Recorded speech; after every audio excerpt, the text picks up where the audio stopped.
settle in. Let the room dim to the color of moonlight, the world softening at the edges like paper left in the rain. Tonight, we drift through a question that hums beneath everyday life. What if reality is less a solid wall and more a shimmering veil? Your eyes gather stray photons, your ears fold air into meaning, and somewhere behind your brow, millions of quiet sparks stitch a private universe, yours to rest in. Science has a way of holding our hand here, not to argue, but to wonder. How do cells and signals become the feeling of cool sheets, the whisper of wind, the certainty that the floor is truly there? Breathe in. Feel the body grow heavy, like a small boat moored on still water. As the mind loosens its grip, the world's edges blur, and the illusion shows its seams pleasantly, peacefully, revealing the art behind the curtain. We won't rush. We'll let the story tell itself, one slow exhale at a time. If this gentle wandering keeps you company, you can softly like and subscribe, so the next chapter finds you whenever the night does. For now, close your eyes a little more. The veil is thinning, and you are safe to float. Your brain isn't a lens gathering perfect pictures. It's a quiet stagehand, building a scene out of hints. It never runs like a GoPro or a little camcorder in your skull. It takes whatever scraps arrive, glints of light, ripples of air, the press of cloth against skin, and from these fragments it crafts a world that feels whole. Memory offers thread, imagination offers dye, and expectation lays out the pattern. Each heartbeat, a fresh model is woven, a best-guess portrait of what might be happening beyond your eyelids. Here is the gentle twist. The portrait is not the thing. It's a simulation so persuasive you forget you're inside it. A private, brain-made reality tuned to your history, your body, your hopes. Your senses are the cables that deliver raw signal: sight, sound, touch, taste, smell. But a cable carries only pulses, meaning blooms later.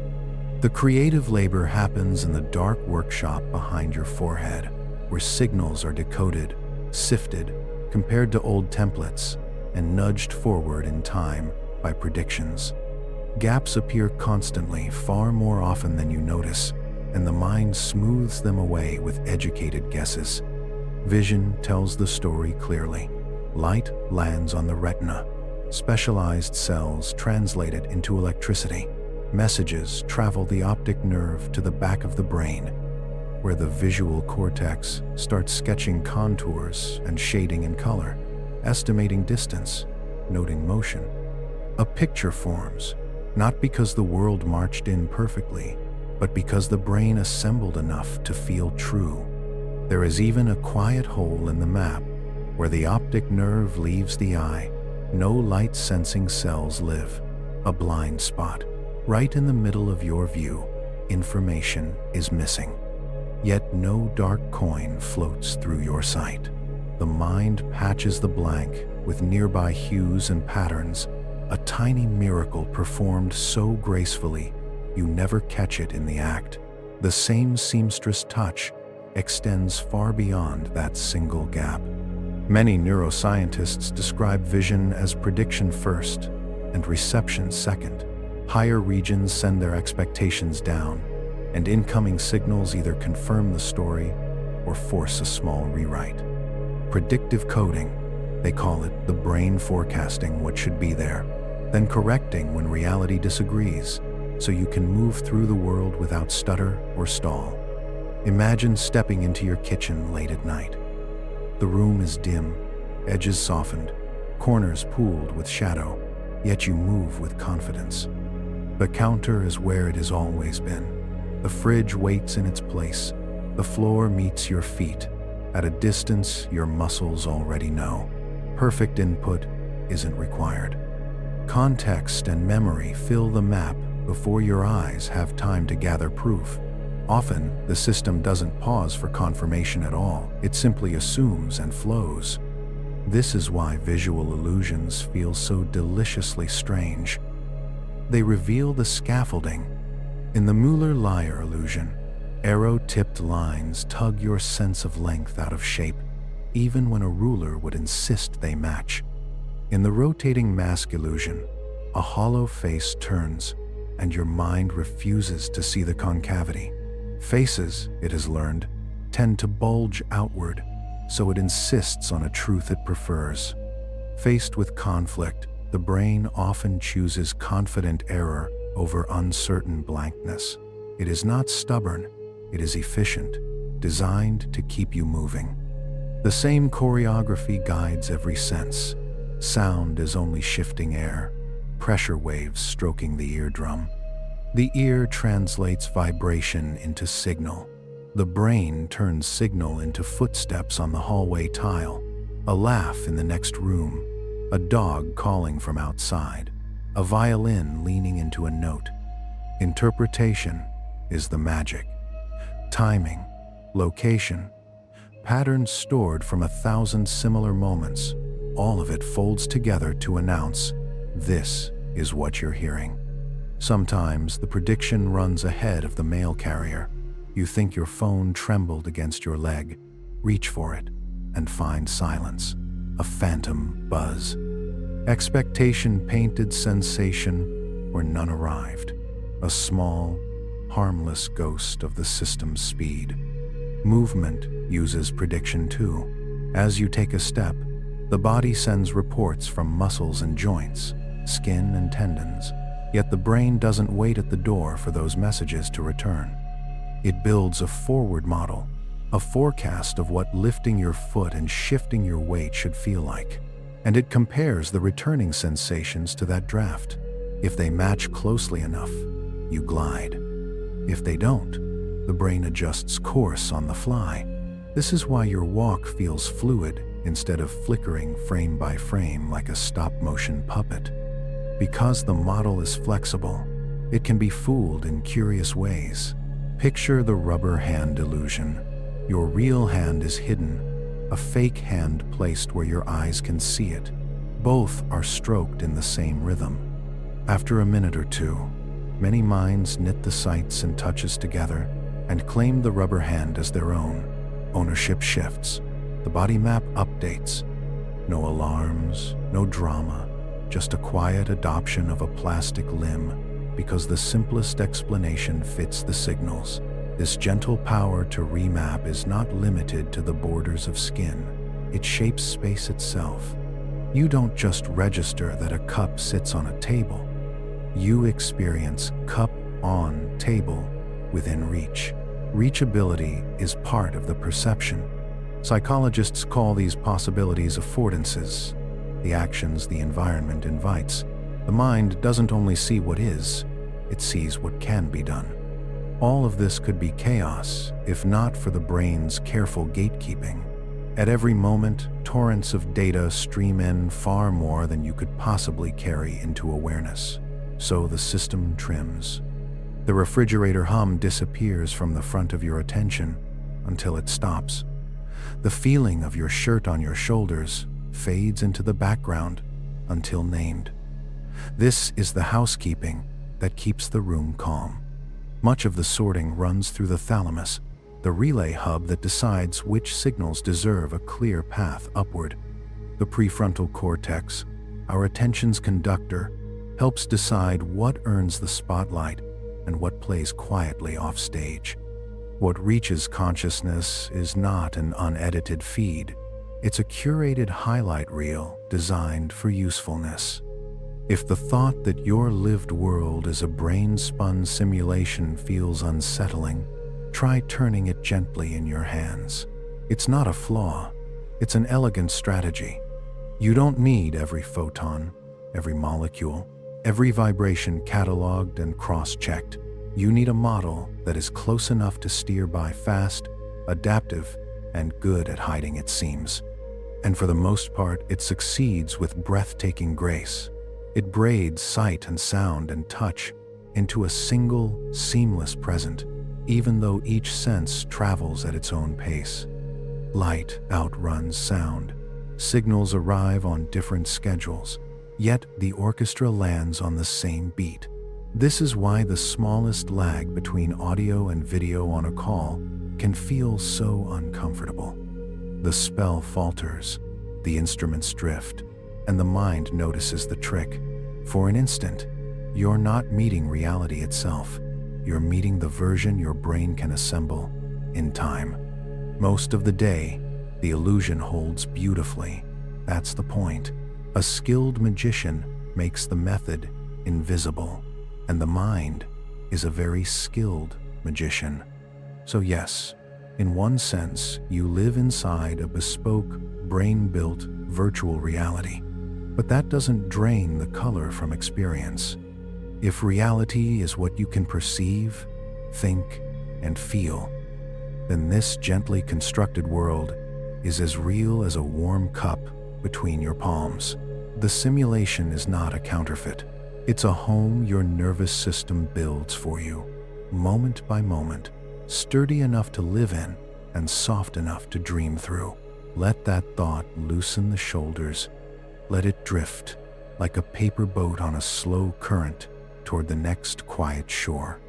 Your eyes may feel like open panes, but they are not picture windows onto the world.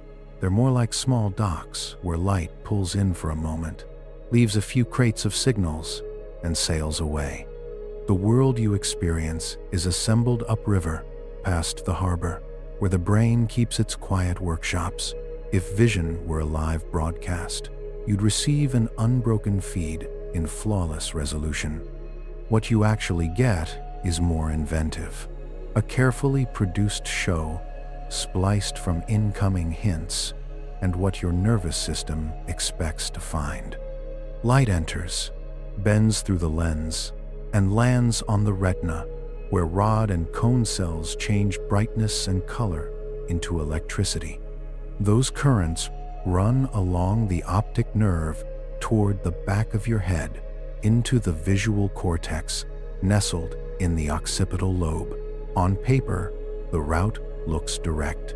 In life, the moment the signals arrive, the story becomes collaborative. Memory steps in with prior scenes. Context lays out props. Assumptions and predictions offer stage directions. The brain doesn't just receive an image, it composes one. You don't watch reality stream in. You watch a narrated reconstruction of what is probably there. Notice the rhythm of your eyes. They flick in tiny leaps, 3-4 times a second saccades, quick as a breath's half-beat. During each jump, the image on your retina smears into useless blur. If vision were a raw feed, you'd feel those blinks in continuity, darkness, streaks, static. You don't. The brain edits between the cuts, preserving a sense of steady space, the way an expert film editor hides a splice inside a gesture. What you experience as a continuous view is partly a patchwork of moments, stitched with such care you forget there were seams at all. There are literal holes in the canvas, where each optic nerve exits the eye. No photoreceptors live, no rods, no cones, just a gap. Yet you do not walk around seeing black coins floating over everything. The brain paints across the missing circle, using nearby color, pattern, and line. And the patch matches so well, you never get the memo that anything was invented. This is not deception, it's craftsmanship. The system is optimized not for perfect truth, but for survival-ready usefulness. You don't need a census of every photon. You need a stable map you can move through without hesitation. Color reveals how generous that map can be. You might think a surface has a color the way a stone has weight, but the shade you experience is a negotiation between the object, the light bathing it, the surrounding hues, and your expectations. Step from sun to shadow, and the brain compensates, correcting for the tint of the light, so a white sheet remains white. That famous internet dress split the world because different viewers corrected for different lighting assumptions. Some read bluish light and saw white and gold. Others subtracted yellow light and saw blue and black. Nothing in the pixels changed. The difference lived in the brain's best guess about illumination. Another gentle trick, Edward Adelson's checker shadow illusion. A square sitting in shadow appears darker than an identical square in bright light. Mask away the context and they match perfectly. The brain quietly assumes that a region in shadow must be lighter than it looks and revises the apparent shade upward. No malice, no error intended, just a long-practiced habit of undoing the world's lighting so objects feel stable across changing conditions.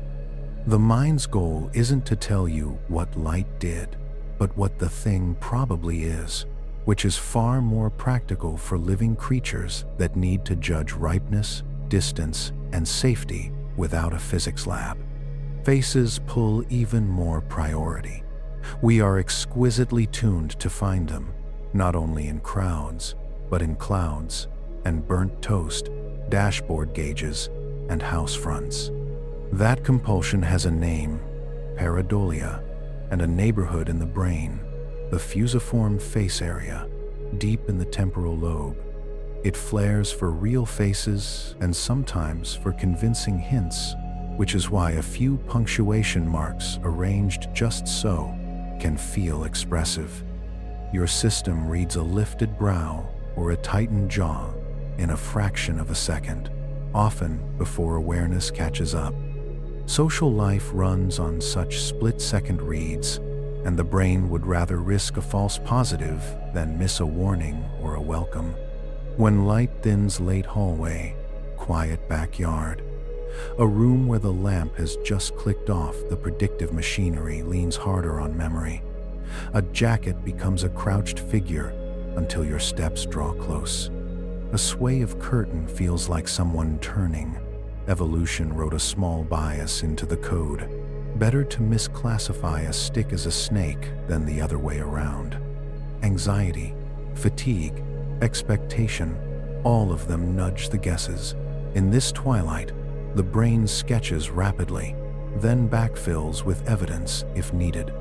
If the sketch is good enough to keep you safe, the scene stands. Even under bright light, attention decides what makes the cut. Change blindness shows how ruthless that filter can be. Two nearly identical images alternate. A lamppost vanishes, a building's window shifts. A jacket changes color, and the difference hides in plain sight while you search. Unless attention lands on the altered spot, the brain keeps its previous model and shrugs. The assumption of stability is powerful. The world usually doesn't rearrange itself between blinks, so the system saves energy by not refreshing every pixel. Attention acts like a spotlight on a stage. Wherever it shines, detail springs to clarity. Everywhere else, the set remains suggested, not fully built. This is less a bandwidth failure than a strategy. Consciousness is not meant to be a fire hose. Imagine hearing every refrigerator hum, feeling every fiber of your shirt, tracking every glint from every surface. The show would be unwatchable. So, the thalamus, the brain's relay hub, roots and prunes, the prefrontal cortex, the planning and attention network, chooses priorities. Most incoming data plays softly in the pit orchestra of perception. A few instruments stand on the front of the stage and solo. The result is legible, navigable, and most of the time, accurate enough to act on without hesitation. Hallucination sounds harsh for a process that mostly serves you well. A better word might be controlled dreaming in daylight, steered tightly by the world, but not enslaved to it. You catch a thrown mug without solving equations. You find a friend's face across a room before you can say how you knew. You drive home through an evening drizzle, taking in just enough of lanes and signage in motion to arrive safely without cataloging every puddle. The brain tilts towards speed and reliability, and only shows its inner gears when an illusion or a glitch makes the machinery audible. Those illusions are not parlor tricks, they're literacy lessons in your own perception. Ambiguous figures that flip, lines that look unequal until measured, staircases that seem to rise forever. Each exposes a prior the system prefers, a shortcut it usually hides. A mirage on a hot road makes a lake where there is only sky reflected in air, the brain trusting its rulebook about surfaces and shimmer. When an image refuses to settle, you feel the push-pull between competing predictions, like two gentle tides tugging the same shore. At night, when the senses loosen their grip, the visual cortex keeps painting. Dreams spool out without a single photon entering the eye. You wander rooms that never existed, greet strangers your brain invents from fragments, watch light fall in impossible ways, and wake with the feeling of having been somewhere real. The library of daytime perception lends its props, textures, and choreography to the night shift. Even in sleep, the system prefers narrative coherence, scenes that hang together just enough to carry feeling, even if the plot dissolves with the morning. If this sounds like the eyes are minor characters, it's only to honor how much the rest of the cast contributes. The eyes deliver raw materials beautifully. The marvel is what follows. You are not simply looking out. You are looking into a rendering your brain generates in real time, guided by incoming signals, but shaped by history, goals, and the gentle insistence on a world that makes sense. Reach out, and the cup is not just seen, it is within reach. Action braided into perception. A path is not merely recognized, it is walkable. The body already negotiating footfall and balance before you think to plan. Color, form, depth, motion, each agrees to meet the others on a common beat. Light travels fast, sound slower, touch arrives through yet another channel, and still your brain aligns them like an orchestra, landing the downbeat together. This is why a slight lag between someone's lips and voice on a video call feels off beyond annoyance. The conductor slips, the strings wait a fraction too long, and you notice the trick that usually stays hidden. Most days, the timing works so well, you forget it takes work. Smoothness is a sign not of simplicity, but of skill. There's a tenderness in realizing how often the brain chooses grace over precision. When you glance around a room, you sample. When you stare at a single word, your mind fills the periphery with an impressionistic wash. That's good enough. When you blink, nothing lurches. When a shadow crosses your path, a quiet calculus weighs threat and harmlessness long before language arrives. These are not failures to see what's really there. They are acts of caretaking, shepherding finite attention through an infinite field of detail. If you could switch to a raw, unfiltered stream, it might look less like truth and more like static.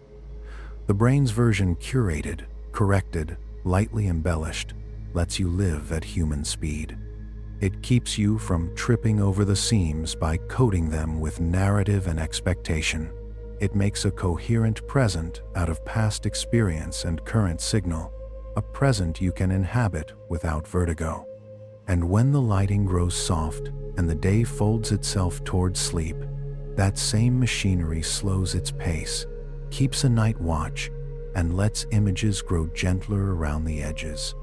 So when you gaze through the room, a dresser, a door slightly ajar, the line of a curtain resting in the still air, remember that seeing is not a window, but a weaving. Your eyes bring threads. Your brain looms them into cloth. The pattern is practical, suited to movement and meaning, yet it carries quiet beauty. The apple that remains red when a cloud passes, the friend's face found instantly in a crowd. The way a familiar hallway becomes safe territory even in near dark, you are not cheated by this arrangement. You are supported by it, carried along by a system that trades perfect certainty for a world you can trust, a world warm enough to fall asleep inside. Close your eyes for a breath and listen to the room arranging itself around you. Perhaps you hear the hush of a refrigerator, faraway tires smoothing the night, a clock marking seconds like soft footfalls. Hearing feels effortless, as if your ears were open panes and sound simply drifted in to settle. Yet, as with sight, what reaches awareness is crafted by the brain, polished with context, brightened by memory, colored by feeling, and, when needed, completed by imagination. Sound in the world is only motion, air nudging air, ripples traveling outward, the way a whisper passes through a crowd.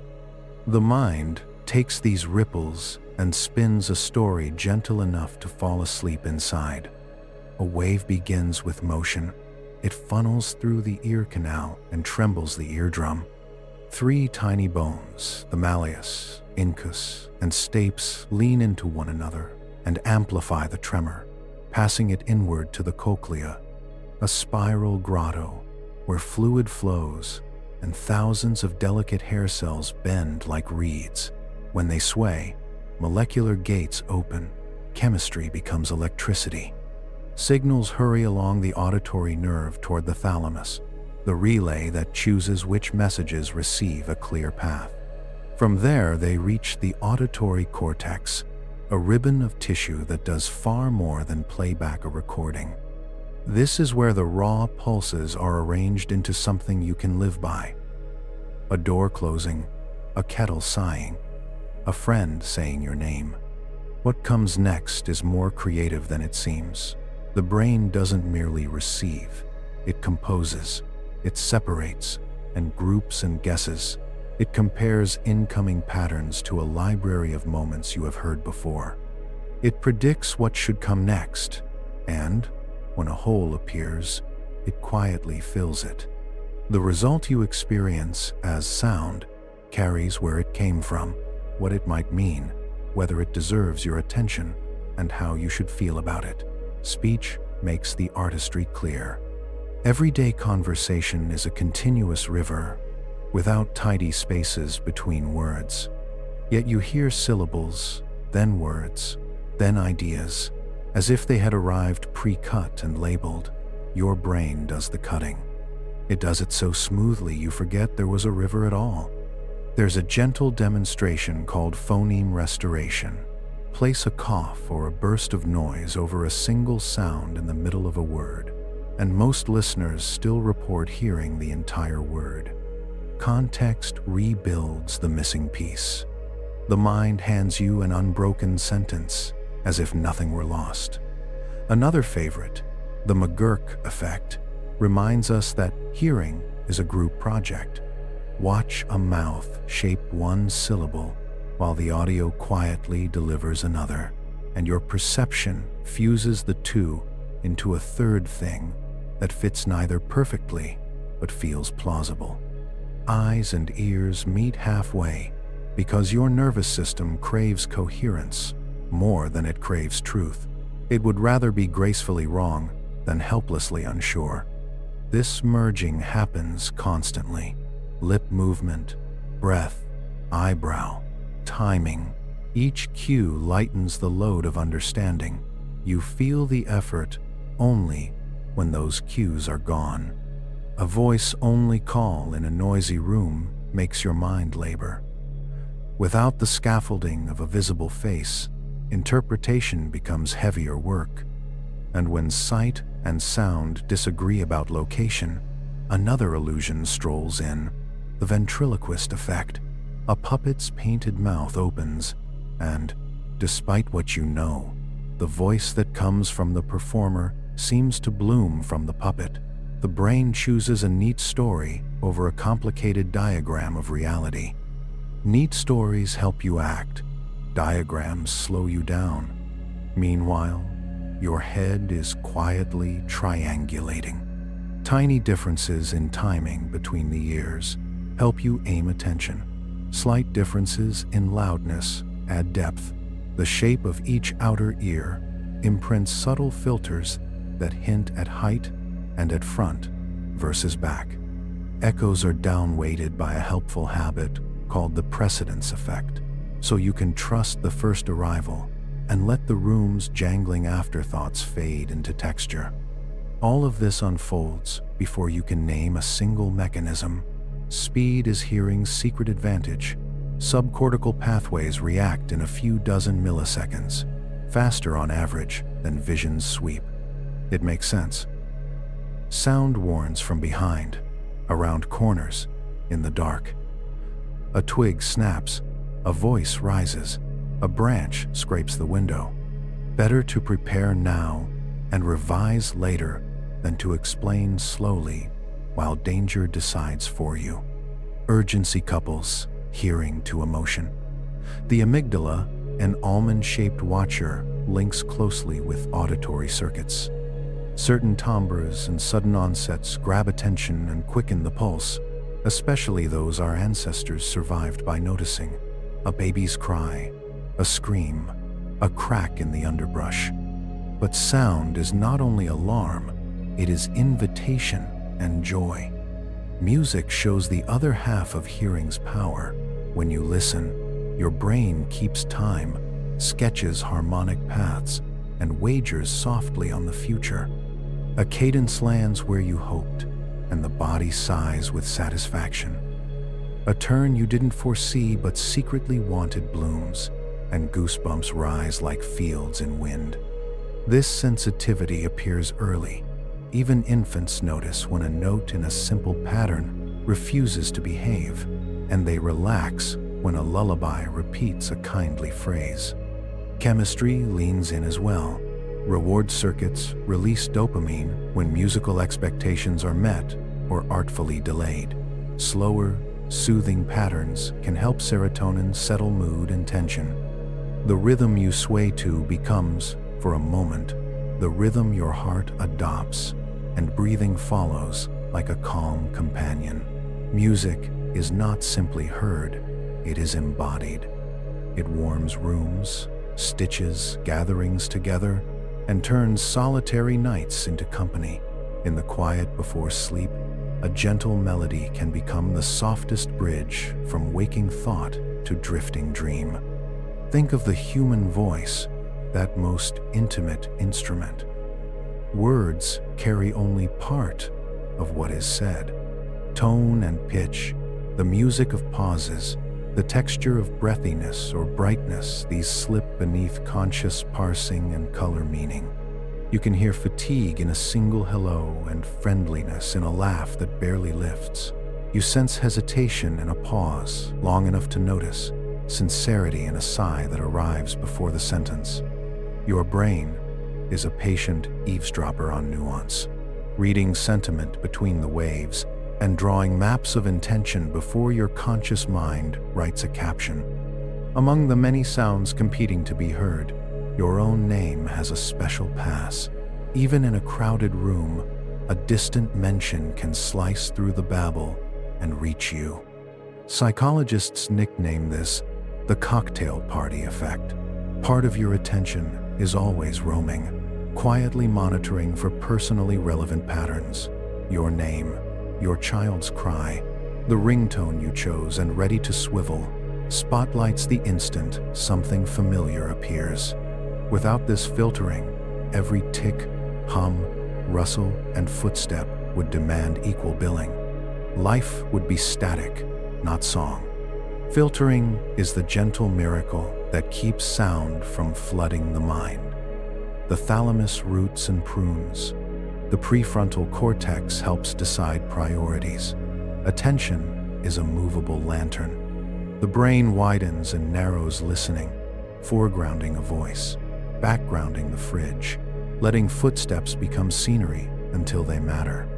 Sudden, sharp noises break through because, for most of our history, the loud and abrupt might have meant danger. A plate shatters, a door slams, a bark cuts the dark, your body jolts, posture adjusts, breath pauses, and only after meaning is assigned do shoulders loosen again. At the other end of the spectrum lie sounds that settle us: rain, threading leaves, distant surf, a fan's steady breath, slow rhythmic white noise, predictable patterns signal safety. The nervous system hears, no surprises coming, and heart and lungs take the cue. Lullabies work on adults too. A soft, repeating melody cushions awareness until the edges of thought grow less sharp. Dripping taps can be maddening precisely because they flirt with regularity yet break it. We crave enough pattern to relax, not so much perfection that we become vigilant for the flaw. Sometimes the brain hears without hearing, under stress, fatigue, or in long quiet. It may conjure phantom murmurs, faint music, the ghost of a voice. This is not a fracture in sanity so much as testimony to a bias towards sense-making and company. Where input thins, imagination thickens to fill the space. The same predictive machinery that invents a buzz in your pocket when your phone is still will occasionally supply a footstep on the stairs that settles into wind, or your name braided into plumbing and night. Expectation paints in faint strokes until evidence argues otherwise, and then the picture is revised with almost comical calm. For all its shortcuts and confidence, the auditory system is remarkably good. It grants conversation an exchange of breath-formed vibrations translated into meaning and feeling. It helps you navigate streets and friendships, kitchens and choirs. A sound is never only a pressure wave. By the time you truly hear, it has been located, sized, sorted for urgency, framed by memory, and washed with expectation. When a bird trills outside, you do not merely detect frequency. You retrieve mornings on the balcony. You measure distance. You decide whether to linger. You act. You belong. Close your eyes a little more and let the room's small orchestra continue. The refrigerator hum is now a low string. The clock, a patient percussion. The cars, a ribbon of distant brass. Your ears deliver, but your brain is the conductor, balancing, cueing, softening, and when helpful, pretending. None of this cheapens experience. If anything, it makes it kinder. The world you hear is not a raw recording, but a living mix, responsive to who you are and what you need. Somewhere between the measured ticks and the passing tires, the day loosens its grip. You are carried by careful craftsmanship you never had to notice. As sleep draws near, sound turns into pleasant weather. The brain loosens its hold on detail, but keeps one ear for what matters. A familiar voice could still wake you. A storm can still be sorted as safe. Meanwhile, the rest is permitted to drift soft and far away. Music that was once a foreground scene becomes air, and air becomes a lullaby. The auditory cortex dims its spotlight, while subcortical sentries keep watch, a night shift's kindness working on your behalf. Dreams borrow stray echoes and weave them into private theaters, and by morning the plot is gone, but the calm remains. You will return to a world noisy with possibility, and you will remember almost none of this choreography, only the sense that the night carried you. That is the elegance of the system. Invisible effort in service of ease. Vibrations become meaning. Meaning becomes reassurance. Reassurance becomes rest. You are listening even now to the room, to your breath, to the quiet between sounds where the next note will arrive. Let them come and go. Let them enter like guests and leave like friends. What remains is the soft knowledge that hearing is not a window but a weaving, and that the tapestry it makes is warm enough to sleep in. Touch often slips out of notice until it calls your name. Most moments you do not register the whisper of fabric at your ankles or the steady patience of the chair under you. Then something changes. A prickle, an itch, a foot waking from pins and needles, and awareness swivels toward the skin. Beneath that ordinary quiet lives a system both intricate and tender. Touch is not only about pressure and temperature, it is about connection and orientation, a constant conversation between body and world that tells you where you end and where comfort begins. Begin with the skin, that generous frontier. It is the largest organ you carry, a living suit that breathes, repairs, and protects. Threaded through its layers are specialists with different talents.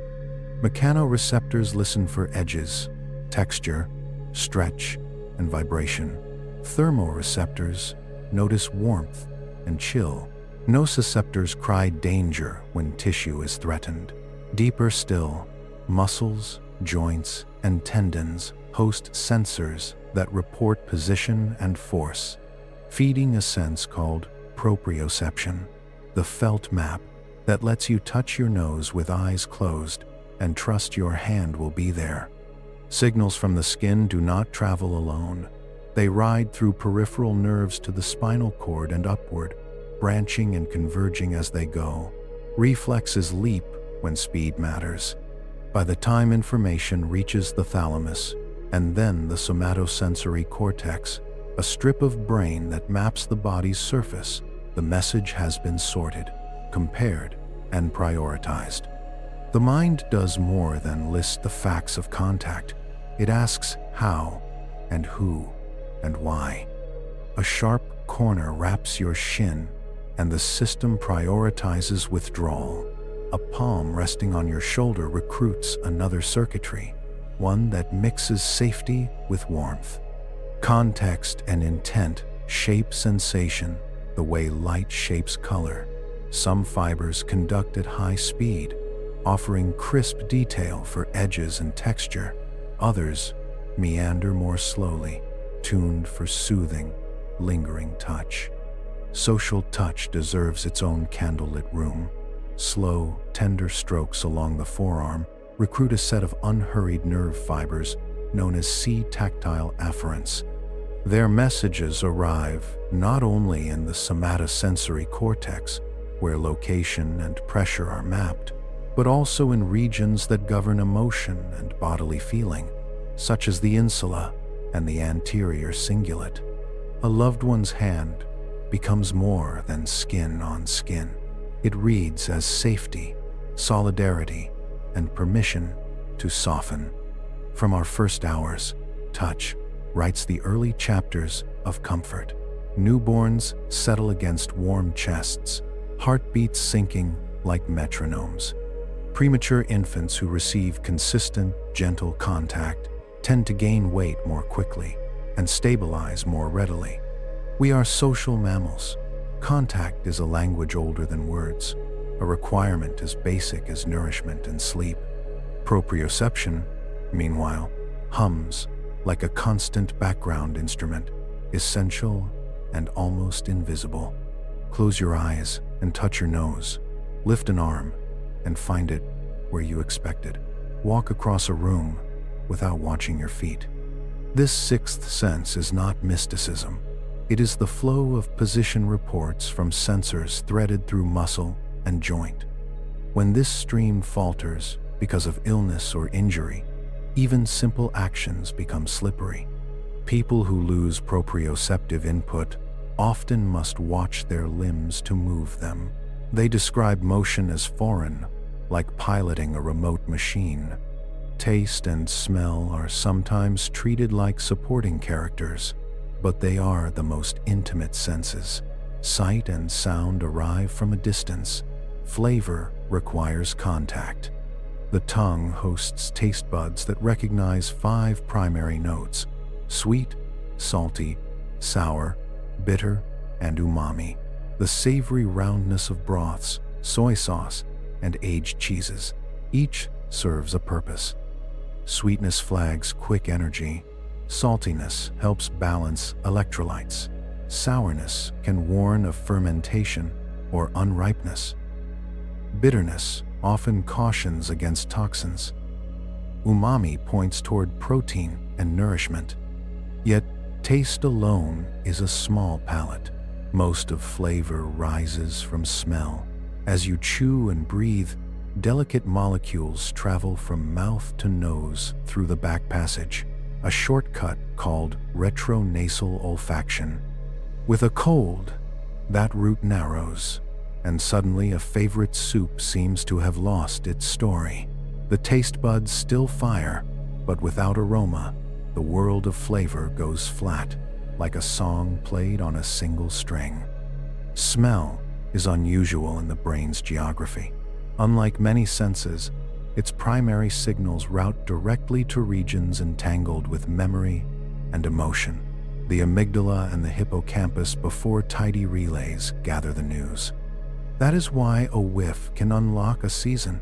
Sunscreen, opening a beach in your chest.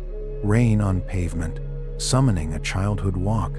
Wood smoke, knitting together long evenings you had almost forgotten. Humans can discriminate an astonishing range of odors, even when words fail to describe them. Olfaction also lives quietly in our social worlds. We broadcast subtle chemical signatures without intention, and our brains listen even when we do not. Research suggests that scent can hint at immune compatibility and kinship, gently shaping attraction and care. No one chooses love by armpit alone, but the body collects small votes from chemistry, while the mind tells its grander story. Familiar scent becomes home. Turn inward, and another sense comes into focus: interoception, the reading of the body's internal weather. Hunger and thirst, the stretch of lungs and the tempo of the heart, the bladder's fullness, the heaviness that asks for rest. These reports rise from within and guide behavior. Drink now, eat soon, lie down. But interoception also colors emotion. Butterflies in the stomach become anticipation or anxiety. A tight chest might read as fear. A warm spread through the torso after a good meal is contentment, written in circulation and chemistry. Sensitivity to this inner music differs. Some people notice minute changes in pulse or gut. Others only realize strain when shoulders have already climbed toward ears. Learning to listen inward through slower breathing, patient attention, and gentle curiosity can steady the mind's narratives by giving them better data. Interoception, then, is not only regulation, it is a foundation for self-awareness and a companion to mental health, a way of knowing that you are here and how you are from the inside out. Together, touch, taste, smell, and interoception make an intimate quartet where vision and hearing reach outward. These senses draw the world inward or report from within. They are physical, textured, and chemical. They are personal, embroidered with memory and mood. And like their sister senses, they are interpretations, not transcripts. The brain adjusts temperatures toward comfort, rounds a harsh flavor with context, colors a touch with trust or suspicion, and fills missing details with its best prediction. Consider the strangeness and the truth of phantom limb pain. After an amputation, many people still feel the absent hand or foot, sometimes with piercing discomfort, sometimes simply with presence. This is not pretend. The somatosensory cortex, the brain's body map, still contains territory for the missing part. Without fresh input to update it, the map continues to insist, here is a hand, here is a foot. The sensation is real because the model is real, even if the flesh is gone. Yet the model can be persuaded. Mirror therapy places a mirror so that the intact limb appears where the missing one should be. The brain receives sight and movement together, and, with repeated practice, the painful mismatch eases. New input edits the map, the story changes, relief can follow. This flexibility has a larger name: neuroplasticity. The sensory world you inhabit is not fixed. It is edited constantly according to need and learning. A musician's fingertips grow more detailed in the cortical map. A cook learns to salt with exquisite precision. A massage therapist's palms tune themselves to pressures they once could not sense. A person practicing a careful body scan becomes fluent in inner weather. The brain is an editor willing to cut, add, and rearrange for clarity and care. So when you sip tea, walk barefoot across grass, or tuck yourself beneath a weighty blanket, notice how many layers collaborate to make the moment feel right. The cup's warmth is temperature and texture, but also the memory of evenings when warmth meant safety. Grass underfoot is pressure and micro-vibration, but also the body's map, updating balance and the mind's permission to play.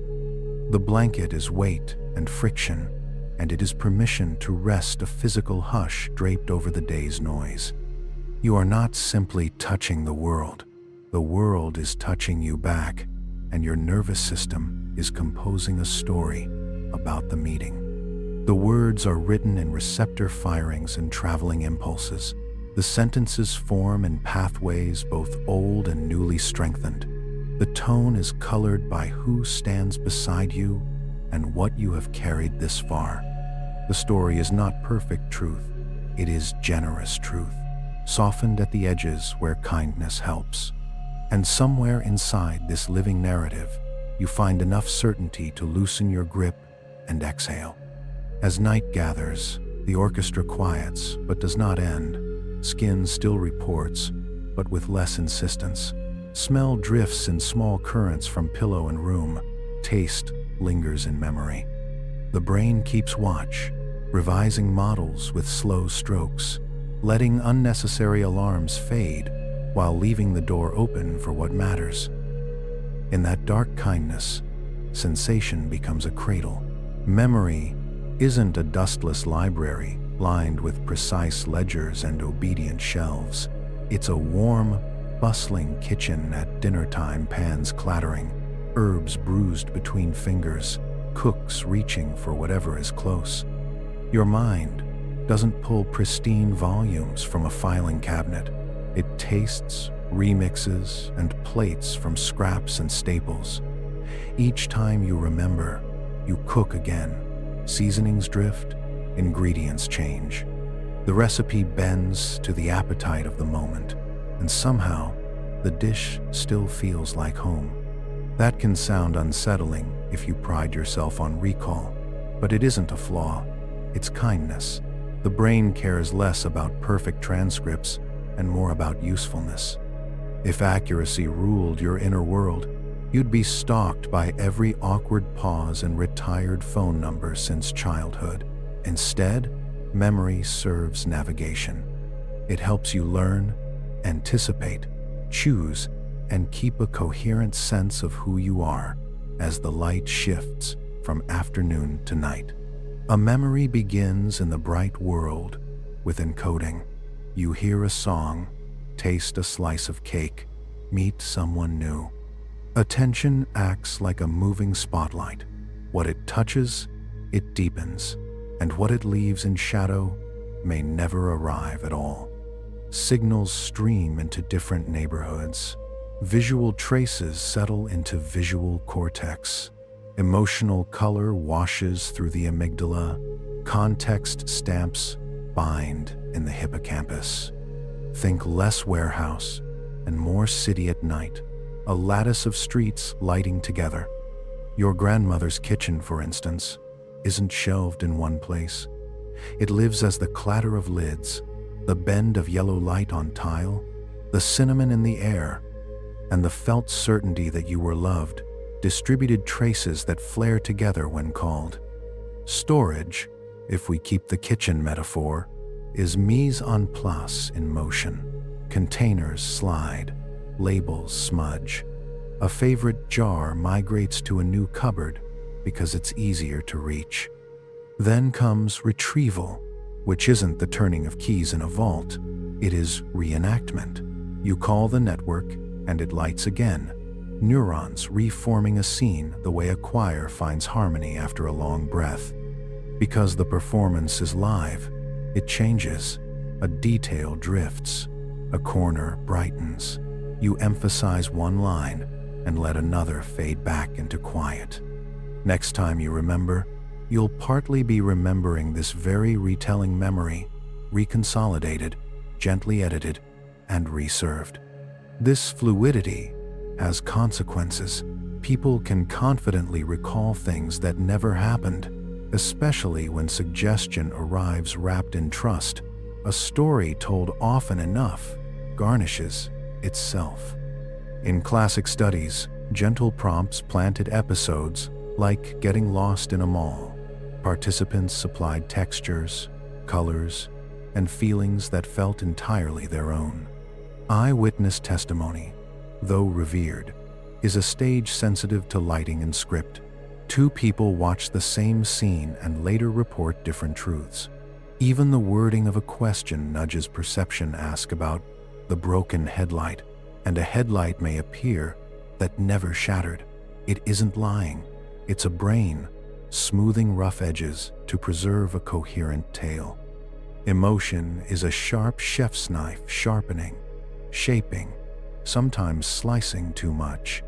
You may remember exactly where you stood when a life-altering sentence arrived, or how sunlight lay across the floor in a joyful hour. These flashbulb memories feel diamond clear, but even diamonds carry inclusions. Over years, the feeling remains vivid, while edges soften and migrate. Often, what the mind guards most fiercely is the tone. Hurt more than wording, wonder more than weather. Your narrative keeps what helps you move, not every grain of sand on the path. Belief steers recall too. If you carry the story that you're shy, your spotlight lingers on the times your voice quieted and strolls past the days you led. That's confirmation bias at the scale of self-maintenance, not malice. We crave a through line we can recognize upon waking. Psychologists speak of the autobiographical self, the storyteller who stitches then to now and explains why the seams make sense. It isn't a passive archivist. It's an editor on deadline, smoothing chapters so tomorrow can rest beside yesterday without argument. Childhood offers a tender example. Many adults swear they remember the stroller's low horizon, or the family dog's ear folded soft against a toddler cheek. Often the scenes arrive not from the original moment, but from photographs, family lore, and repeated retellings. Source amnesia slips in. The content remains, while the origin fades. With repetition, the mind adopts the tale, and the adopted child feels natural enough to call home. Then there's déjà vu, that tiny shiver of familiarity where none belongs. One explanation points to a brief timing hiccup in the machinery that flags, "I've seen this," mislabeling the new as remembered. Its mirror, jamais vu, can make the familiar turn oddly alien. Your own handwriting looks strange. A well-known word seems misspelled by existing exactly as it always has. Harmless reminders, both, that recognition is constructed, not bestowed. Despite its quirks, memory is resilient and generous. You tie your shoes without thinking. You find a chorus after the first bar. You summon the taste of a cherished meal just by speaking its name. Different modes shoulder different work. Procedural memory carries skills and habits, the bicycle, the sequence your fingers type without looking. Semantic memory holds facts untethered to a day capitals, definitions, constellations. Episodic memory collects afternoons and thresholds, time-stamped with place and feeling. Together, they weave a model of the world and your place in it, a map you can walk in and a story you can live. Curiously, remembering and imagining are siblings sharing a room. When you picture next Saturday or 5 years hence, many of the same regions glow, hippocampus included.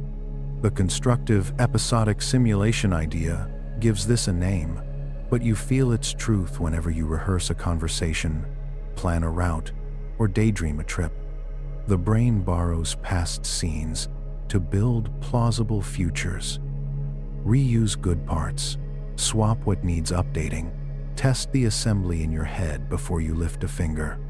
A vacation you're dreaming of, a conversation you dread, a goal you're sketching, each is a collage of remembered fragments arranged toward tomorrow. The fragility of this system shows plainly when the hippocampus is harmed. People with serious damage struggle not only to form new episodic memories, but also to imagine richly detailed futures. Without that cross-weaving, you don't just lose yesterday, you lose next week. The stage dims for recollection and rehearsal alike, and life compresses toward a thinner present. It's a stark reminder that memory's purpose is not only to archive, but to forecast so you can steer. Imperfection, then, is not failure, but freedom, because memory is reconstructive. It's also creative. You are not just the historian of your days. You are the novelist, revising drafts as understanding matures. Tell the story differently, and the story itself can change, softening blame, widening compassion, letting a once frightening hallway become simply a place you passed on the way to now. Much healing lives here, the gentle work of retelling with kinder light and steadier breath. Of course, memory can be stubborn, a hand resting on a painful page that refuses to turn. Emotion and attention carved deep grooves when the scene was fresh, and traffic keeps choosing the easiest path. Even grooves can be shifted, slowly. New experiences lay parallel tracks. Sleep consolidates learning, sorting what should be saved. Mindful attention, gratitude, and small repeated acts of courage give tomorrow's editor more to work with. The kitchen gains new spices. The shelves hold friendlier jars. Notice how smells, songs, and textures become doorways. A certain cologne returns a city to you. A chord progression turns the key to a season. The nap of a blanket brings back the couch where you did homework while rain rehearsed on the roof. The hippocampus binds these elements like twine, which is why a single tug can gather an entire bundle. Because binding is never perfect, the bundle changes with each pull. This, too, is mercy. You are not trapped in one telling. Even the small illusions deserve tenderness. You misplace your keys and invent a memory of placing them on the desk because you usually do. You swear a conversation included a sentence that lived only in your expectation. You remember a room as it is now rather than as it was then. The brain loves patterns and will choose them over blanks. In exchange, it gives you speed, coherence, and the confidence to act. In quiet hours, memory walks beside imagination. You trace the coming week, borrowing yesterday's scenes and swapping names. You taste a future meal and decide to add lemon. You practice a difficult apology, and rehearsal makes courage easier to find. This is not deception. It's the reasoned hopefulness of a system designed to learn. And when an old hurt rises with too much weight, you can braid it with a kinder memory, not to erase the past, but to set it down where it can finally rest. What remains after all the edits is not a courtroom transcript, but a living narrative stitched with emotion, hemmed with belief, fragrant with time. Your life doesn't require a perfect archive.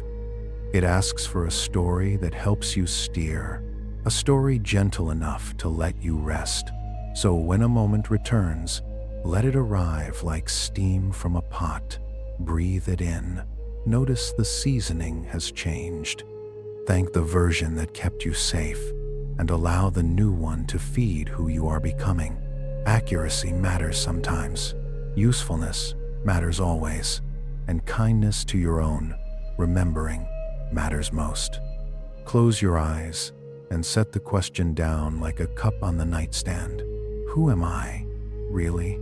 The sense of self feels simple as a name, as solid as the doorframe you pass each morning. You wake with yesterday's mood still humming in your ribs, and assume continuity did the carrying. Look more closely, and the outline softens. The mind's stage is crowded, specialists whispering, taking turns, occasionally stepping on one another's lines. From their cooperative noise, a single voice seems to rise, steady enough to pass for a self. The brain is less a monarchy with a crown than a parliament with shifting alliances. Vision solves for edges and motion. Language braids breath into meaning. Emotion paints the scene. Decision circuits estimate costs. Habit speaks in a low, confident register. Attention swings its traveling lantern. Memory supplies a highlight reel edited for usefulness, not for truth. No clerk stamps a universal seal that says, "I am me." What you feel as a continuous identity is the brief hush when many parts align, a moment of agreement that renews itself again and again. Injury, illness, and chance remind us how negotiated this chord can be. A stroke tips the stage, and a once familiar face is suddenly a stranger. A lesion loosens inhibition, and a gentle neighbor grows impulsive. Nothing mystical disappears. The orchestra loses a section, and the melody modulates. Biology is not destiny, but it is weather. Change the pressure front, and every room feels different. Humbling, yes, and instructive too. The self is not etched in granite. It is traced in sand and redrawn by weather and care. Split brain cases make the composition visible. To still electrical storms, surgeons sometimes sever the corpus callosum, the wide bridge between hemispheres. Afterward, careful testing reveals two quiet streams of processing, like twin rivers moving in darkness. Flash an image to the right hemisphere, where language is sparse and the mouth says nothing. Ask the left hand to choose, and it points with confidence. The left hemisphere, our tireless narrator, then arrives a beat late and improvises an explanation that feels like intent. One classic pairing is almost theatrical. A snowy field presented to the right hemisphere, a chicken claw to the left. When asked to match, the left hand selects a shovel and the right hand selects a chicken. Why the shovel? The speaking hemisphere, blind to snow, answers smoothly about cleaning a coop. This isn't deceit, it's everyday housekeeping. The interpreter's job is coherence. When the feed is partial, it weaves a plausible reason, and you feel the comfort of explanation. From here, a gentle idea arrives. Perhaps consciousness is not usually the captain, but the chronicler. In many actions, the body readies and initiates. Awareness arrives a blink later with a headline that fits. You scratch, and the headline reads, "It itched." You flip the switch, and the headline reads, "I decided to brighten the room." Beneath the headline, older systems predict, prepare, and launch. The rider on the elephant, matters able to soothe, steer, or stop a charge, yet much of the movement begins below the threshold of narration. Continuity itself is a craft, not a guarantee. 10 years are a long tide. Preferences molt, values shift, Humor widens or sharpens. Hairstyles come and go. Neurons rewire and prune and grow again. A careful editor stitches yesterday to today, and the seam is what you recognize when you say your name. Philosophers call one version of this the bundle view. Self as a braid of sensations, perceptions, memories, and intentions. No sovereign strand, only the cord they make together. Neuroscience nods along. Body maps enrich the puzzle. One network tracks where a hand is in space. Another tracks what that hand can do. A third contributes the warm stamp of ownership, mine. Usually the maps blend like tea into water. Sometimes they pull apart. In somatoparaphrenia, a person may reject a limb as foreign while seeing it attached. The boundary between self and world, usually polished smooth, shows a hairline crack. Ownership, it turns out, is a treaty renewed moment by moment. Even the mirror, so ordinary now, requires a leap. Infants greet their reflections like another child. Then, around the second year, touch their own foreheads to remove a mark they see in the glass. Few animals follow. Chimpanzees, elephants, dolphins, and a clever bird or two make the climb. Many others live rich lives without it. Self-recognition is not a moral medal. It is one arrangement of memory, mapping, and attention, useful for some creatures, optional for others. If the self is an illusion, what sort of illusion is it? Not a cruel prank, but a lens, curved and artful, bending reality into something navigable. A rainbow is a collaboration between light and water. Its beauty is not a lie. Likewise, the felt unity of I is a practical enchantment. You are a process, not a product, a verb, not a noun. Biology provides constraints and possibilities. Culture supplies costumes and stage directions. Personal history contributes props you love, and some you are still deciding how to use. Together, they make a workable script. Fluidity, then, is not a threat. It is permission. You are allowed to grow because you are assembled anew each day. The storyteller reviews yesterday's lessons and updates its forecasts. Habits carry you when energy thins. Reflection can gently reroute habit's path. Identity becomes less a fortress and more a garden, tended, thinned, replanted, visited by weather. You are not betraying an essence when you change. You are doing what a living thing does when seasons turn. Sometimes the choreography stumbles and the lights flicker. Depersonalization can slide in like fog, and your body feels a few steps away. Trauma can divide the narrative rooms, refusing to speak, each holding what the others cannot bear. Even ordinary shifts can surprise. Travel loosens routines. Illness blurs edges. Grief paints new meanings on familiar objects overnight. None of this proves there is no self.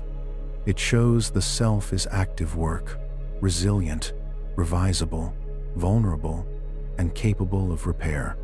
The craft extends to time. You remember by reconstructing, you imagine by rearranging. The same hippocampal engines that bind a yesterday also propose a tomorrow, testing routes, rehearsing apologies, decorating hopes with details borrowed from earlier scenes. Because future and past share machinery, identity stretches across both like a suspension bridge. When memory falters, the far shore dims. When imagination is starved, the bridge sags. Caring for memory and wonder alike is a kind of self-care. Culture joins the build. Languages carve grooves for pronouns and agency. Stories you inherited about goodness and duty become templates at crossroads. Communities hold mirrors and return versions of you until one fits. Even posture participates. Stand a little taller, and mood can shuffle to keep up. the way certain songs alter your pace. The body is not merely a vehicle for the self, it is one of the self's principal authors. Ownership of action remains a delicate dance. The nervous system moves first more often than it admits, yet awareness is not powerless. You can train attention to pause on habit's doorstep long enough to choose again. You can widen the circle of me to include the future selves you're tempted to neglect. You can soften the narrator's certainty, replacing "I am this" with "I am learning this," which loosens knots instead of tightening them. Agency is shared across levels, and it is real where it matters, in choices, repeated kindly over time. There's tenderness in realizing the self you guard is a collaboration. Anxiety can unclench when you picture many helpful workers rather than a single failing monarch. Gratitude can rise for the quiet systems that breathe and balance while your focus wanders. When anger flares, another part can step forward with water. When shame arrives, another can invite curiosity to sit beside it. Coordination is not perfection, it is conversation carried faithfully forward. What of authenticity? Perhaps it is not a buried gem to excavate, but a way of arranging your parts so fewer have to hide. When your values, rituals, companions, and daily rhythms align enough, the interpreter stops over-explaining, and the silence that follows feels like, "This is me." Authenticity shifts as you do. It is not a final mask. It is the comfort of good fit for this season, to be altered again when weather changes. Listen now, and you may hear the orchestra winding down for the night. The sections keep vigil, breath steady, heart patient, small repairs underway. The narrator gathers the day's scenes, choosing which to keep close and which to shelve.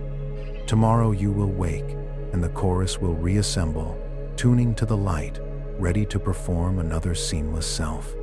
It will be you, because you will move through it, care through it, and take responsibility for its choices. None of this cancels wonder. The illusion is gorgeous, and it is yours. Like the moon reflected in water, the self shimmers differently in every pond. Yet the light source is constant, ongoing life. You are more than the sum of modules, and not less than their cooperation. You are continuous without being unchanging, responsible without being solitary, a story that can learn to tell itself with increasing kindness. Let that be enough for tonight. Let the rider loosen the reins and trust the elephant's slow wisdom. Let memories set down their tools and future scenes dim their lamps. The parts will keep talking softly while you sleep. By morning, the garden will have grown a little, and the path through it will feel just familiar enough to call your own, and just new enough to make you curious about the next turn. Let's step into the theater that opens when your eyelids fall. Dreams arrive like private screenings, where you play director, actor, and audience in the same breath. You fly over a violet sea, discuss quarterly goals with a giraffe in an impeccable suit, or sprint toward an exam from a class you never took, and in the moment none of it seems strange. That is the restful audacity of the sleeping brain. It builds entire worlds, and you drift through them gladly. Sleep itself is not a shutdown, but a choreography. Through the night, you cycle among stages, and one of them, rapid eye movement, or REM, glows brightest for dreaming. Beneath closed lids, the eyes flick and chase invisible horizons. Breath grows irregular.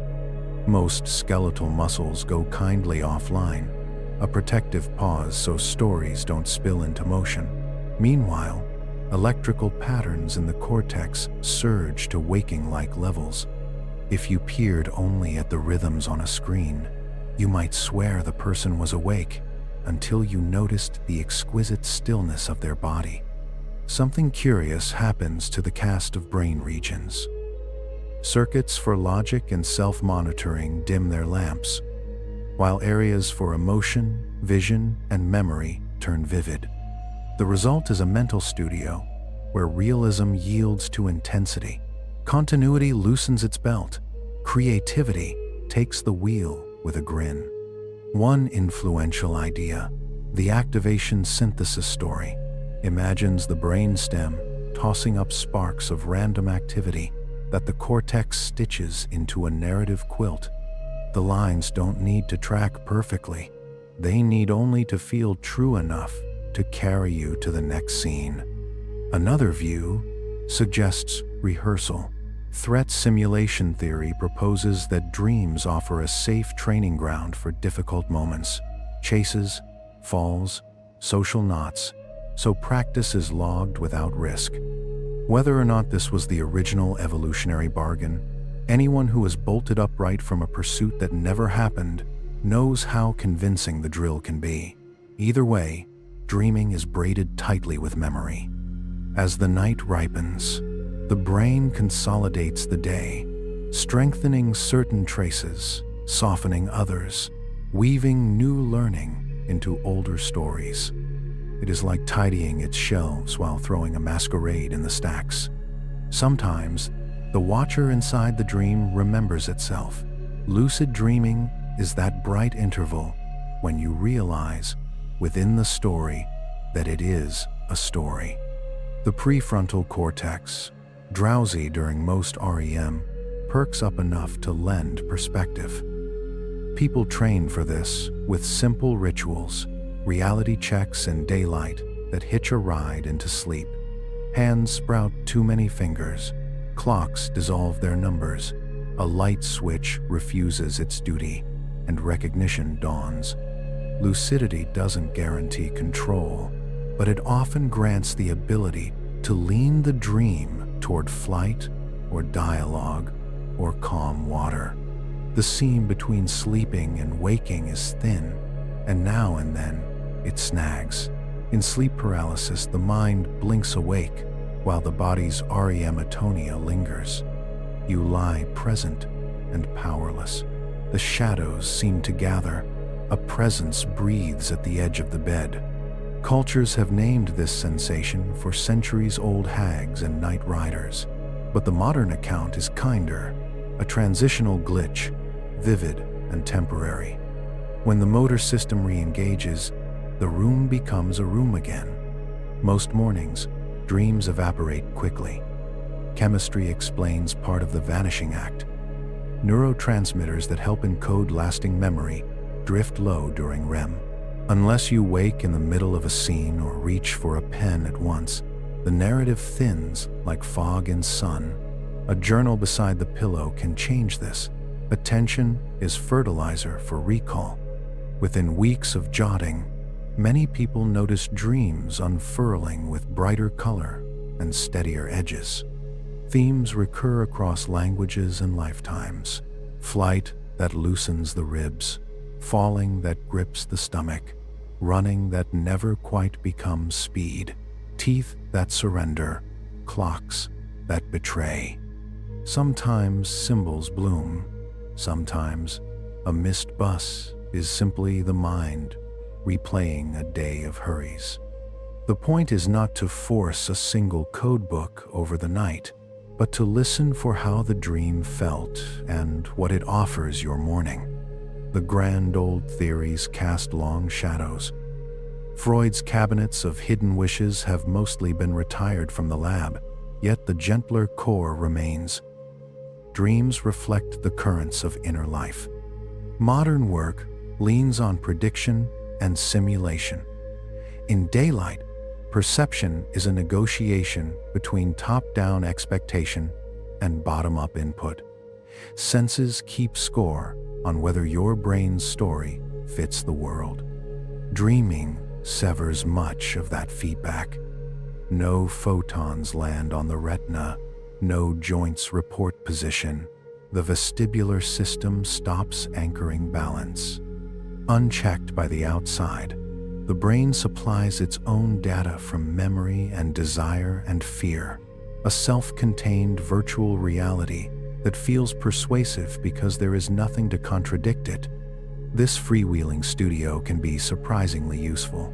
Problems sometimes soften at the edge of sleep or pick up clever stitches overnight. Artists and scientists have welcomed melodies and molecules from dream work.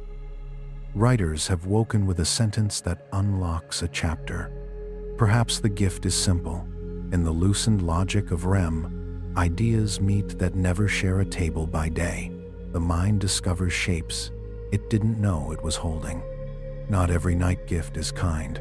Nightmares speak in a harsher register, especially when trauma has taught the nervous system to scan for danger even in rest. The good news is that dreams, like waking habits, can be coached. Imagery, rehearsal therapy, invites you to rewrite a nightmare while awake, new ending, new setting, new allies, then revisit that script before sleep.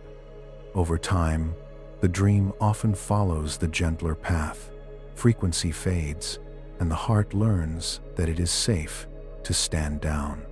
Researchers are also testing ways to nudge dream content with subtle cues, such as tones or scents, paired with calmer scenes before bed. The frontier is young, but the promise is quietly thrilling. A different question waits by the door. Why do we accept such strangeness without protest? In waking life, contradictions jolt us. In dreams, a purple sky is fine, and a goat in a tuxedo requires no meeting minutes.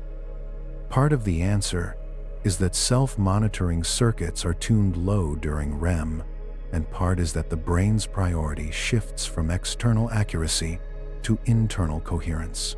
A dream scene doesn't need to be true, it needs to carry you.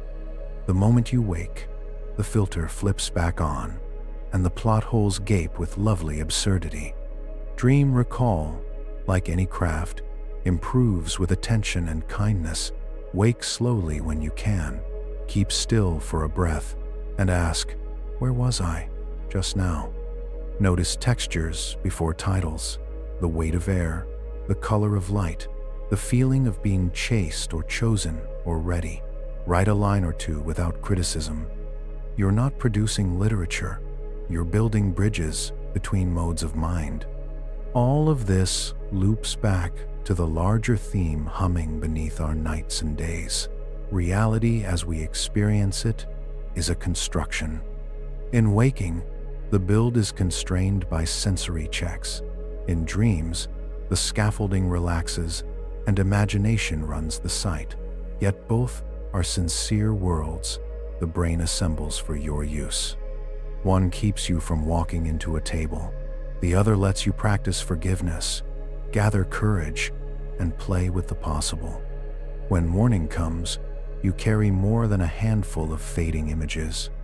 You carry the residue of feelings, the hint of a solution, the softened edge of a fear. Even if the storyline slips away, the nervous system remembers the rehearsal. The director, the actor, and the puzzled audience reunite in one body and step into the day a touch more flexible. So, tonight, when the room cools and the house settles, treat sleep as an ally with wild imagination. Let the curtain fall. Let the brain's backstage light up. Let stories draft themselves beyond the reach of clocks. If you wake in the dark, breathe and greet the quiet visitors for what they are, moving weather across a private sky. And when dawn lifts the edges of the blinds, you can thank the night cinema for its strange gifts, whether you recall them or not. The brain goes on telling itself stories tender in darkness, always learning, always ready to dream again.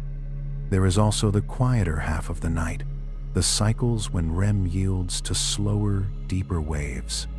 In non-REM sleep, the chorus hushes and large, synchronized pulses ripple through cortex like tides, in a sheltered bay. You seldom remember scenes from those stretches, yet they steady the body's housekeeping, immune tuning, metabolic balance, cellular repair, and let neurons reset their sensitivity, as though the theater were dimmed and swept between acts. Across a healthy night, you drift through several loops: light sleep, deeper stages, and REM, each loop carrying its own assignment, and the balance across the night matters as much as any single scene. On the threshold between waking and sleeping, the mind throws sparks called hypnagogic imagery, kaleidoscopic colors, half-phrases from voices you never quite heard, a breathless drop that startles the muscles into a protective jerk. On the way out, just before morning, hypnopompic remnants can hang in the air like fog, a face at the edge of recall, a room you are already leaving. Neither boundary phenomenon is a warning. They are doorways with peculiar wallpaper, reminders that the border is porous and the traffic flows in both directions. Sometimes, the outside world sneaks inside. A fan's whir becomes a helicopter. An alarm folds into a chase scene with sirens that resolve, upon waking, into your phone. A scent drifting from the window braids into a night garden. Researchers even nudge this blending on purpose, pairing a gentle sound or faint odor with a learning task while you are awake, then representing the cue during sleep. Often the sleeping brain answers by strengthening the linked memory, as if a librarian, hearing a familiar bell, knows which shelf to visit and which book to lay open for the morning. Cultures build with dreams as well. Some treat them as visitations, others as omens, many as the psyche's nightly workshop. However you frame them, they help regulate mood, rehearse challenges, stir creativity, and entertain. Let's sit with the softest riddle the night keeps: consciousness. It's the whisper behind your eyes, the quiet lantern that lights whatever you notice, the roomy hush where thoughts wander in. Try a chair and decide to stay. All day you wear it like warm breath, so constant you forget it's there. Ask what it is, and language fumbles. Try to grip it, and it slides through your fingers like mist. Still, you know it from the inside, the way you know the taste of water or the feeling of being carried by your own heartbeat. At its plainest, consciousness is being aware of yourself, your surroundings, your unfolding stream of thought. Simple words for something that refuses to stay simple. What's mysterious isn't that brains compute, but that computation blooms into experience. A lamp doesn't merely throw photons. You see the light. Air doesn't only vibrate. You hear music. Nerves don't just signal injury. You feel the sting with a wince and a story. Philosophers give this puzzle a name: the hard problem. It asks why all that refined information processing is accompanied by a felt inner world at all, by color and taste and ache and awe. Meanwhile, inside your head, billions of small storms are conversing in a living weave. Neurons spike and rest, forming patterns shaped by posture and memory, by plans and surprises. Neighborhoods specialize. The visual cortex sketches edges and color. Motor regions rehearse the poetry of reaching. Limbic circuits tune salience and mood. Prefrontal networks negotiate long-term promises against short-term pulls. There is no throne room with a crowned homunculus. Instead, a sense of I seems to rise when many sections play together, the way a symphony appears when instruments tune to one another. One helpful picture is the global workspace. Imagine a small, bright stage in a dark theater. Many backstage systems: perception, memory, language, valuation work in parallel, whispering, proposing, competing. When a thought, sensation, or memory wins attention, it steps into the light and gets broadcast to the house. Reportable, shareable, integrated with what you already know. That moment is what we call in-awareness. The rest keeps cooking behind the curtain. This picture explains why only a little fits in consciousness at once, and why attention can transform a whisper into the main act. Helpful and still incomplete. The theater tells us how content becomes widely available. It doesn't tell us why availability should feel like something. A different view integrated information asks about structure. A conscious system, on this account, is both richly differentiated and deeply interwoven. Its parts influence one another in ways that can't be boiled down to independent components. The more the whole specifies itself as a single entity with many possible states, the more there is something it is like to be that system. On this view, consciousness isn't sprinkled on top. It's the shape of the system from the inside.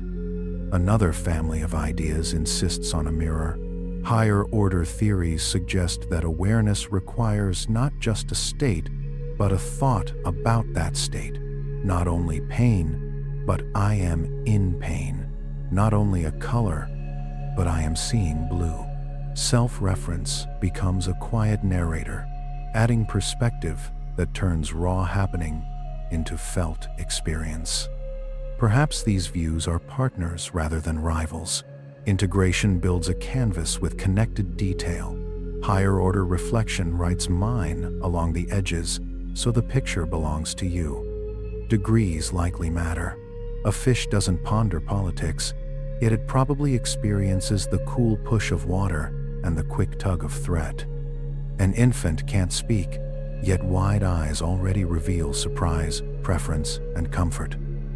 Under anesthesia, people can be returned to a faint edge where sound is sensed but not owned.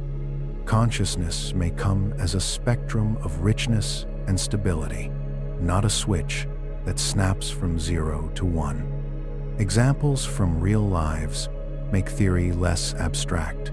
Brains can be nudged, soothed, scrambled, and their owners report the world shifting texture. Certain psychedelics loosen the seam of self until boundaries blur and the world pours in. Other conditions make the body feel like a distant suit. Surgeons stimulating cortex have elicited sudden laughter, a floating sensation without motion, the reappearance of a long, quiet memory. Nothing mystical is required. Adjust the coordination, and the felt scene changes, the way a dimmer and a color wheel can transform a room you thought you knew. States of diminished responsiveness raise difficult questions. Some patients who appear entirely unresponsive can still follow instructions in silence. Ask them to imagine playing tennis, and motor planning areas brighten as if they were rallying. In a few cases, these imagined tasks allow yes or no replies from inside stillness. Awareness can persist where behavior fails, like a candle burning behind frosted glass. Findings like these stretch our empathy and our caution. Not all quiet is empty. Where does selfhood fit? The I you trust is a braid perception, memory, intention, body sense, smoothed into one voice by an interpreter who prefers coherence to gaps. That voice can split, dim, or briefly dissolve. It can speak in plural or feel like sky. The fact that it changes doesn't make it counterfeit. A rainbow isn't a lie because it depends on angle and light. It's something that happens when conditions align. The self is a recurring pattern the brain knows how to assemble, a performance renewed each morning when the orchestra tunes. What about machines that speak so well they seem to glow? Programs converse, translate, imitate sympathy with borrowed phrasing, and spin images from noise. Do they feel anything? By most accounts, no, not yet. They model patterns in data without an inner room where it is like something to be that system. If someday we build architectures with enough integration and the right loop of self-reference, the question will shift from can we to how would we recognize it. The test will likely look less like a trivia quiz and more like a search for stable, self-consistent inner dynamics that resist simple decomposition. Boundaries of consciousness are porous across a single day. In deep, dreamless sleep, awareness thins to an ember and the orchestra hums in slow tides. In REM, visual and emotional sections swell, the critic dozes, and stories bloom. On the threshold, hypnagogic at night and hypnopompic near morning images spark and fade like summer lightning. Meditation explores these edges deliberately, practicing the art of noticing awareness, until the sense of watcher and watched grows lighter and the grip of narration loosens its fist. Through all of this, consciousness remains private. No instrument can borrow your perspective. We can measure rhythms, trace pathways, compare reports, and still the essential taste remains yours alone. That privacy isn't a bug. It's what makes tenderness and trust necessary. We take one another at our word about inner weather and build our lives around that mutual belief. And yet, for something so evasive, consciousness is beautifully ordinary. It's the canvas on which the day is painted, and the paint's texture itself, the thickness of color, the drag of the brush. It's the ability to notice a thought arrive, and the freedom to meet it with curiosity. You can change beliefs or habits. The fact that change is noticed means awareness is there, steady as a lighthouse beam that keeps its slow circle even when fog moves in. Perhaps consciousness is evolution's clever side effect, a byproduct of systems complex enough to model themselves. Perhaps it's a basic feature of organized matter, appearing whenever information loops back on itself with enough richness. The labels matter less than the posture we bring to them. Curiosity over certainty, wonder over weariness, a willingness to admit that the most intimate thing about us may also be the hardest to pin down. Hold attention lightly now and feel the rhythm of being aware.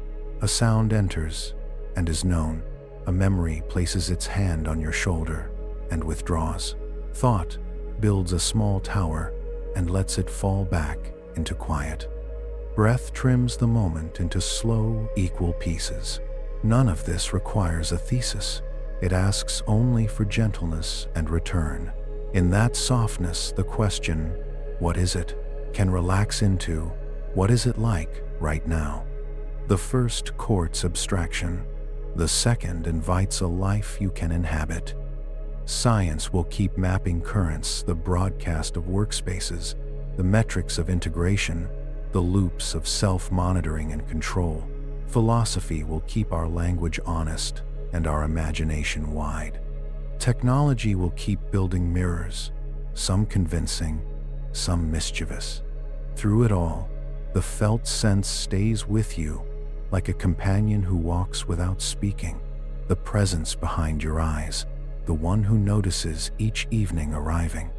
As the room settles and the night leans in, let the mystery be company rather than a problem to pry open. You don't need to solve the mind to rest inside it.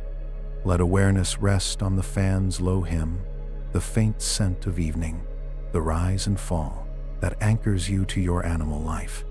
The movie will keep playing quiet images, small thoughts, the occasional bright flare. Behind it all, a listener keeps watch. Call it consciousness, mind, awareness, the light in the house. Whatever its name, it is here with you, unthreatened by not knowing. Before sleep takes the stage, try a tiny ritual.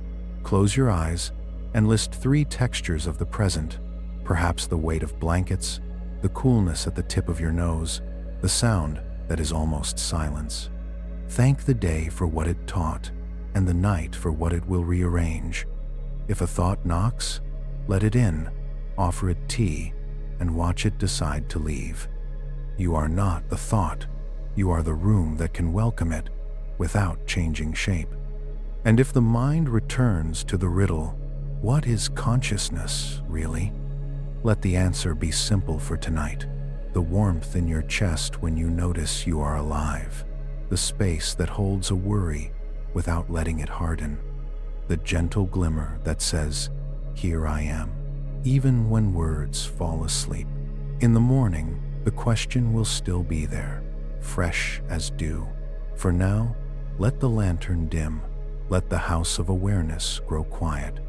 Let the sea of being carry you, and trust it to bring you back. Step into a crowded room. Laughter skims the air like bubbles. Someone near the window is arguing in a hushed tone, balancing irritation and restraint. A small group at the table is swapping stories with the rhythm of waves. Before you consciously decide anything, your brain is busy performing its quiet miracle. It builds invisible models of everyone around you. It estimates moods, motives, attention spans, degrees of sincerity. It guesses who's bored, who's bluffing, who's waiting for an opening to speak. You don't even try. The machinery does it for you. This constant hum of social inference is one of the brain's signature talents. We are born to read the tribe. Our ancestors' survival depended not on claws or speed, but on the ability to predict each other's intentions, to sense danger in tone, loyalty in posture, hunger in a glance. Every social moment is a miniature act of mind reading, and our brains have spent millions of years getting good at it. The tool that makes this possible has a poetic name: theory of mind. The ability to recognize that other people have thoughts, desires, and beliefs separate from your own. It develops late enough in childhood that you can almost watch it happen. Before about age 4, a child assumes everyone sees what they see. A toddler hides by covering their own eyes, sure that they've vanished. Then one day, perspective blooms. The child realizes that other minds look out from behind other faces, and the world becomes populated with independent viewpoints. From that moment forward, the social imagination never sleeps. You begin forecasting what others might know, or want, or fear. You start to catch irony, sense deceit, and feel the sting of embarrassment. The same circuitry that allows empathy also breeds self-consciousness. The brain regions handling this medial prefrontal cortex, temporoparietal junction, posterior cingulate, form a quiet network devoted to imagining minds other than your own. It's the backstage crew that keeps the grand play of human interaction running. Of course, the system sometimes misfires. Our neural detective agency has a hyperactive agency detector, a fancy way of saying we assume intention where none exists. Evolutionarily, it was better to mistake a gust of wind for a predator than the reverse. That leftover bias still whispers today. A moving shadow feels like a lurker. A computer crash feels personal. We assign temperaments to toasters, motives to traffic lights, vendettas to printers. Anthropomorphism is not childish. It's our social circuitry applying itself too widely. In the 1,940 seconds, psychologists Hyder and Simmel proved how irresistible this habit is. They showed people a short animation of triangles and circles chasing each other. Viewers spun stories instantly. One shape bullies another. The small one hides. The circle tries to rescue. From bare geometry, the mind conjures drama. The storyteller inside us refuses silence. We use this same machinery in daily life, decoding tone, posture, and micro-expression into working hypotheses about others' inner worlds. Folded arms, defensive. Avoided eye contact, guilty. But sometimes, arms just need warmth. Eyes just need rest. Our predictions are often useful, occasionally catastrophic. A specialized region, the fusiform face area, helps us identify faces with astonishing speed. Another network interprets those faces' messages, the fleeting twitch of a smile, the microsecond of disdain. Evolution shaped this precision because missing a cue could mean exile or attack. Our eyes, in a literal sense, are built to look into other eyes. Then there are mirror neurons, discovered by accident when a monkey's brain fired, not only when it grasped a peanut, but also when it saw another monkey do the same. Human studies suggest a similar ecosystem cells that help us feel what others feel. Watching someone stub a toe stirs your own sensory map of pain. The same circuitry underlies empathy, theater, sports, and cringe comedy. Empathy, however, has borders. It flows more easily toward those we consider kin. The brain lights up differently for in-group and out-group faces, sometimes within a fraction of a second. This bias once kept tribes cohesive, but now fuels prejudice. The same warmth that builds community can also harden its walls. From birth, we are tuned to connection. Newborns track faces longer than shapes.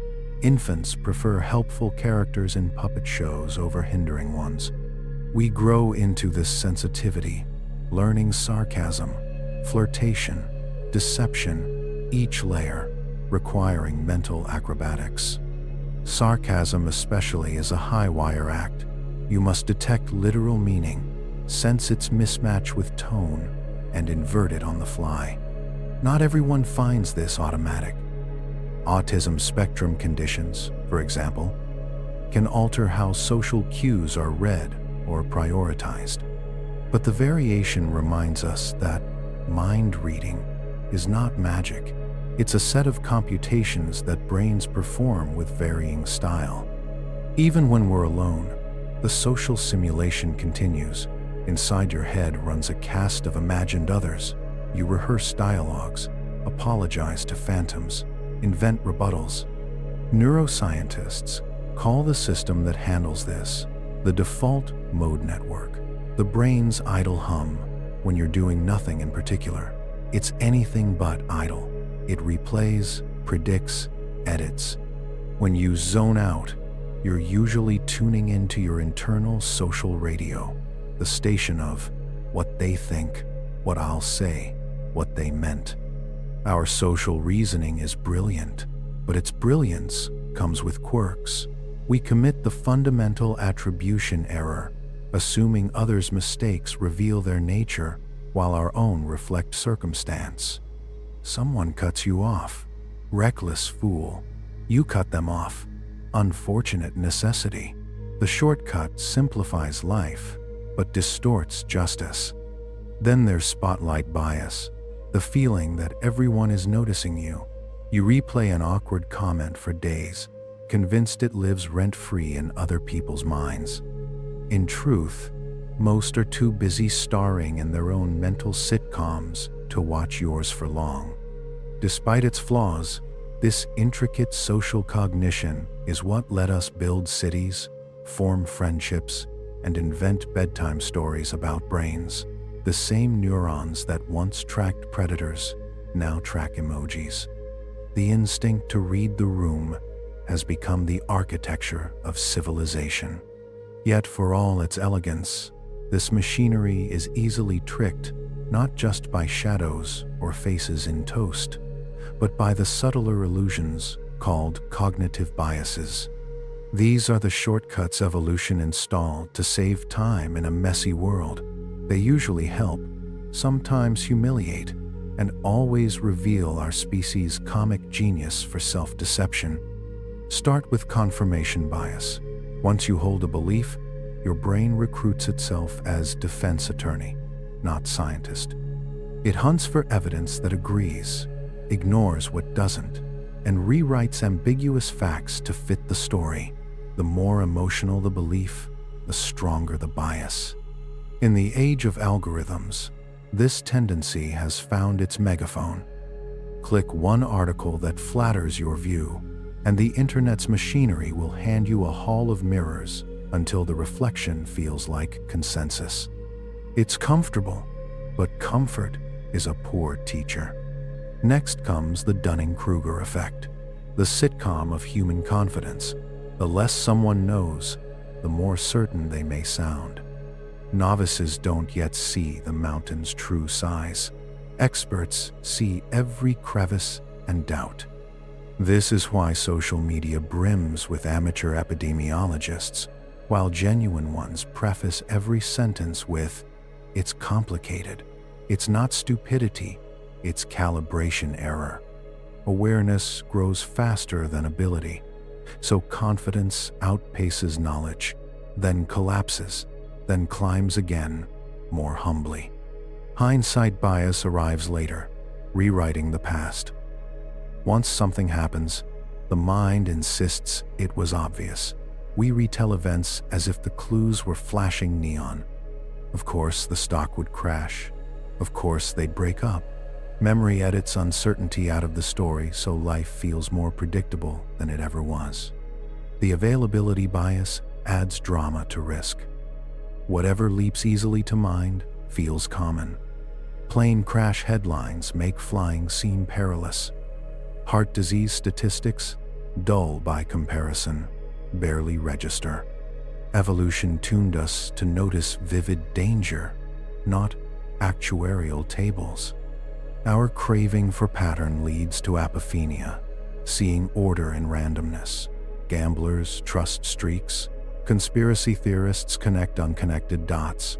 The brain would rather believe in hidden purpose than tolerate chaos.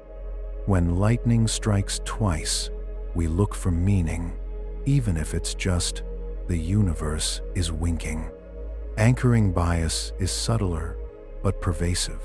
The first number you encounter sticks like a burr.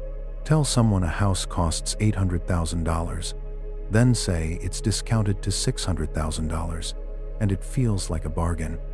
In truth, the anchor set the reference point, not the reality. The sunk cost fallacy tugs at pride.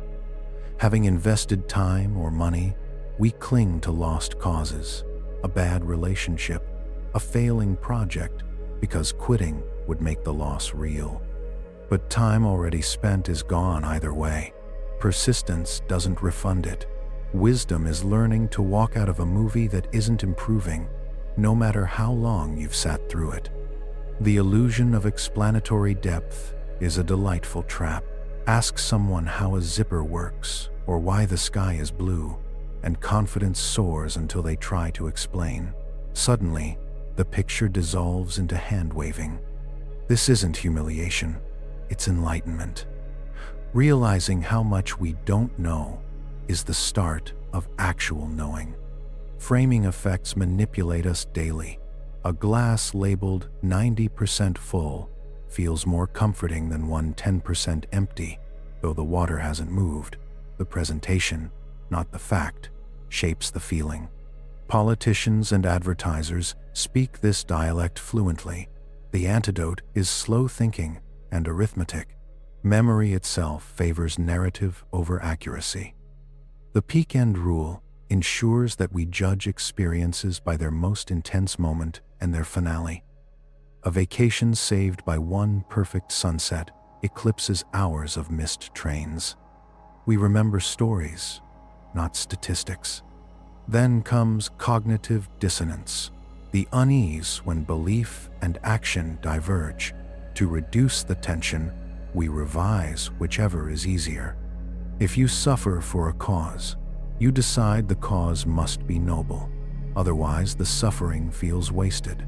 This trick explains why cults, hazing rituals, and expensive hobbies all generate fierce loyalty. Groupthink is dissonance scaled up. When belonging matters more than accuracy, dissent goes quiet, and the group's confidence grows even as its judgment shrinks. History is littered with committees that nodded their way into disaster, each member privately uneasy but unwilling to be the first to frown. Not every bias is a villain. They're the heuristics that kept us alive when decisions had to be made fast. The problem is that modern life rarely chases us with tigers. We need more deliberation than instinct now, yet the old algorithms still run beneath the GUI of reason. Noticing these glitches isn't cynicism, it's liberation. Awareness creates a small pause between impulse and conclusion. You might still misjudge, but you'll misjudge with style and self-awareness. You might still argue online, but maybe you'll listen first. Knowing your brain's blind spots is like knowing your car's. It doesn't make you immune to accidents, just better equipped to steer. This awareness should also soften our judgment of others. When someone clings to a shaky idea or reacts irrationally, they're not broken. They're using the same mental software you are, just pushed to a different setting. Understanding that we're all running imperfect code can turn irritation into compassion. Our minds are paradox machines, able to paint cathedrals of logic while tripping over their own shoelaces. The same circuits that compose symphonies can insist on lucky socks. The beauty lies in the blend. Reason laced with emotion, intellect sprinkled with superstition, pattern-seeking animals trying to make sense of stars. Picture again that crowded room. Each person is a bundle of these quirks and biases, a walking hypothesis of what it means to be human. You're reading them, they're reading you. Everyone's projector is slightly misaligned, yet together you form a shared movie that mostly holds. Civilization runs on that good enough understanding. And behind all the chatter, another layer hums the reflective one that can notice itself noticing. You can catch your bias mid-leap, feel empathy bloom or fade, sense the fragile line between perception and invention. That meta-awareness is the newest trick in our evolutionary repertoire, the brain studying its own shadow. So, when your thoughts trip over themselves, when you misread a friend's tone, or double down on a wrong idea, remember, the miracle isn't that you err. The miracle is that you can notice, laugh, and try again. The mind is both lens and labyrinth, conjurer and critic, fallible and astonishing. Perhaps that's the grand joke of consciousness. The very organ that invents gods, governments, art, and arithmetic also believes that shouting at Wi-Fi might help, and yet it learns, apologizes, innovates, dreams. To be human is to live inside this beautiful tangle, a social animal with a private theater, an ancient brain running modern software, a storyteller forever editing the script. You won't debug every flaw. You'll misjudge and misunderstand and sometimes walk into the same trap twice. But each awareness, each correction, is a note in the long improvisation called wisdom. And in the end, what a show it is. Billions of brains, each certain and confused in its own way, performing together the fragile miracle of understanding one another at all. Set aside the day's certainty for a moment and notice the soft strangeness of being human. We move through the world assuming our version is the version, that the colors we see are the colors there are, that our ears sip the same sound everyone else hears, that the universe looks more or less like the picture behind our eyes. Yet what we call reality is a careful edit, trimmed by evolution to what kept our ancestors alive. shaped by nervous systems with charming quirks, seasoned with personal history. There are whole floors of existence. Our keys don't open, and that's not a failure. It's simply the house we live in. Biologist Jakob von Uexküll gave this house a name, the Umwelt, the private sensory world of a creature. Every being carries its own small planet. A bat paints the night with sound, gauging distance by echoes that sketch edges we'll never see. A dog reads the air like a book, stories flickering in trails we can't detect. A bee lands on a flower, lit with ultraviolet patterns, invisible to us, but obvious to its eyes. Same meadow, different heavens. Even among humans, the film reel varies. Color-blind eyes tell a subtler palette.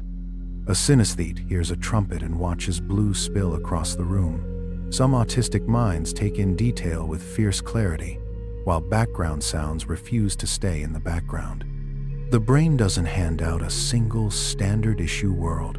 It builds a version that works well enough for each of us to navigate. Zoom in on our own limits. Our vision samples one thin slice of the electromagnetic ocean and calls it visible, skipping the warm glow of infrared, the floral inks of ultraviolet, the calcium-ghosted hints of X-rays, the whispering fields of radio. Our hearing catches a modest band, missing the deep ground-traveling conversations of elephants and the needle-high sonars of bats and dolphins, whose worlds are latticed with inaudible landmarks. Smell, the quiet archivist, is powerful in us, yet a dog's nose reads time itself a trail, days old, still crisp on the page. Touch feels immediate and truthful, yet other animals touch electricity, sensing the faint signatures of hearts and muscles in the dark.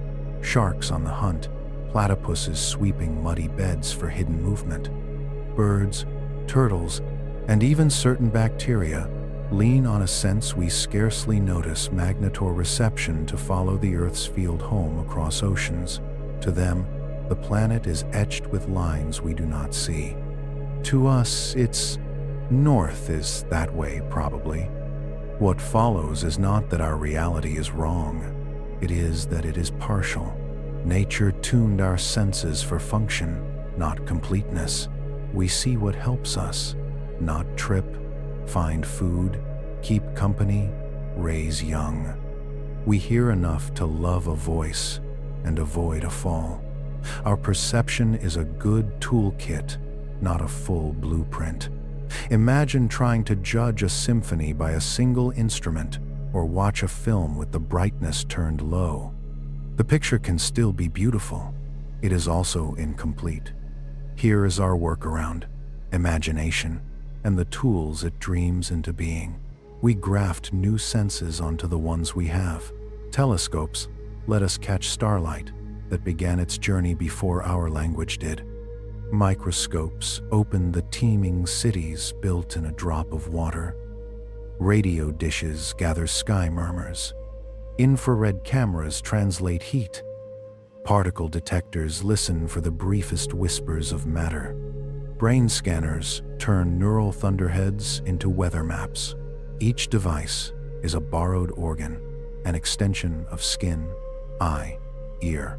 We become sensory symbionts, mind paired with machine peering beyond our native bubble. The wider our window grows, the more humbling the view. An ever-expanding edge of unknowns, and us, curious and small, grinning at the horizon.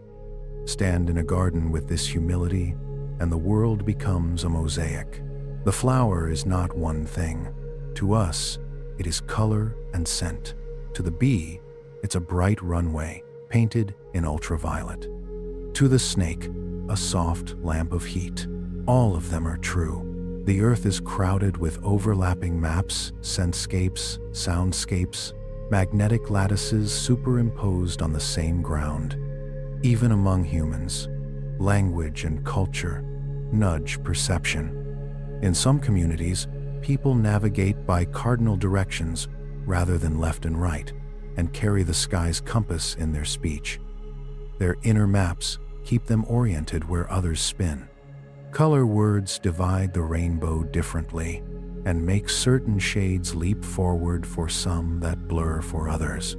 Train your tongue with the vocabulary of wine or tea, and flavor becomes more dimensional, not because your receptors multiply overnight, but because words give your brain new shelves to sort sensation.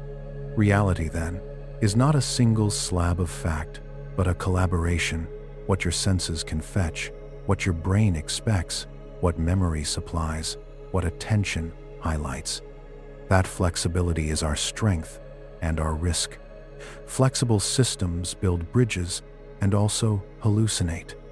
Knowing this helps us hold our version of the world with both gratitude and gentleness. Others are walking through versions as real as ours, lit by lamps we don't possess. Curiosity widens the door. Compassion holds it open. Now, let's turn the key in a different lock. Time. It seems simple when we don't ask it questions.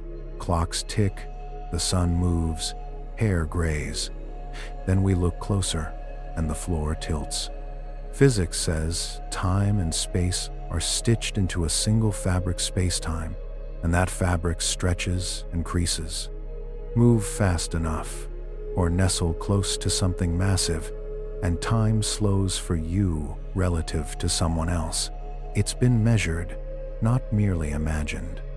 Astronauts circling Earth age just a hair more slowly than those on the ground. Cosmic wrinkles exist even if we can't feel them. Inside your head, time becomes stranger still, because there's no dedicated clock tower, only networks that together give you a sense of now.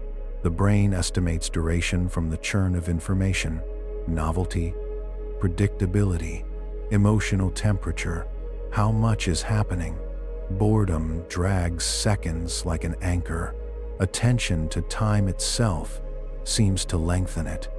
Flow a conversation that sparkles, a project that swallows you whole, shrinks hours to the size of a sigh. Children live in big, stretchy days because everything is new. Memory lays down dense detail, and retrospect grows tall. Routine flattens the calendar, fewer landmarks get stored, and whole months feel like a smooth stone with little to catch on. Emotion bends time, too. In a sudden scare, you may feel the moment dilate as attention zooms tight and the brain takes more snapshots. Later, remembering, the scene feels longer because you saved more frames. Anxiety can slow waiting into syrup. Constant checking kneads time into sticky dough. Sleep blurs it differently. You lie down, and morning appears in what feels like a breath. Dreams hold elastic minutes that stretch like taffy, then snap as you wake. Quick glances play tricks known as chronostasis.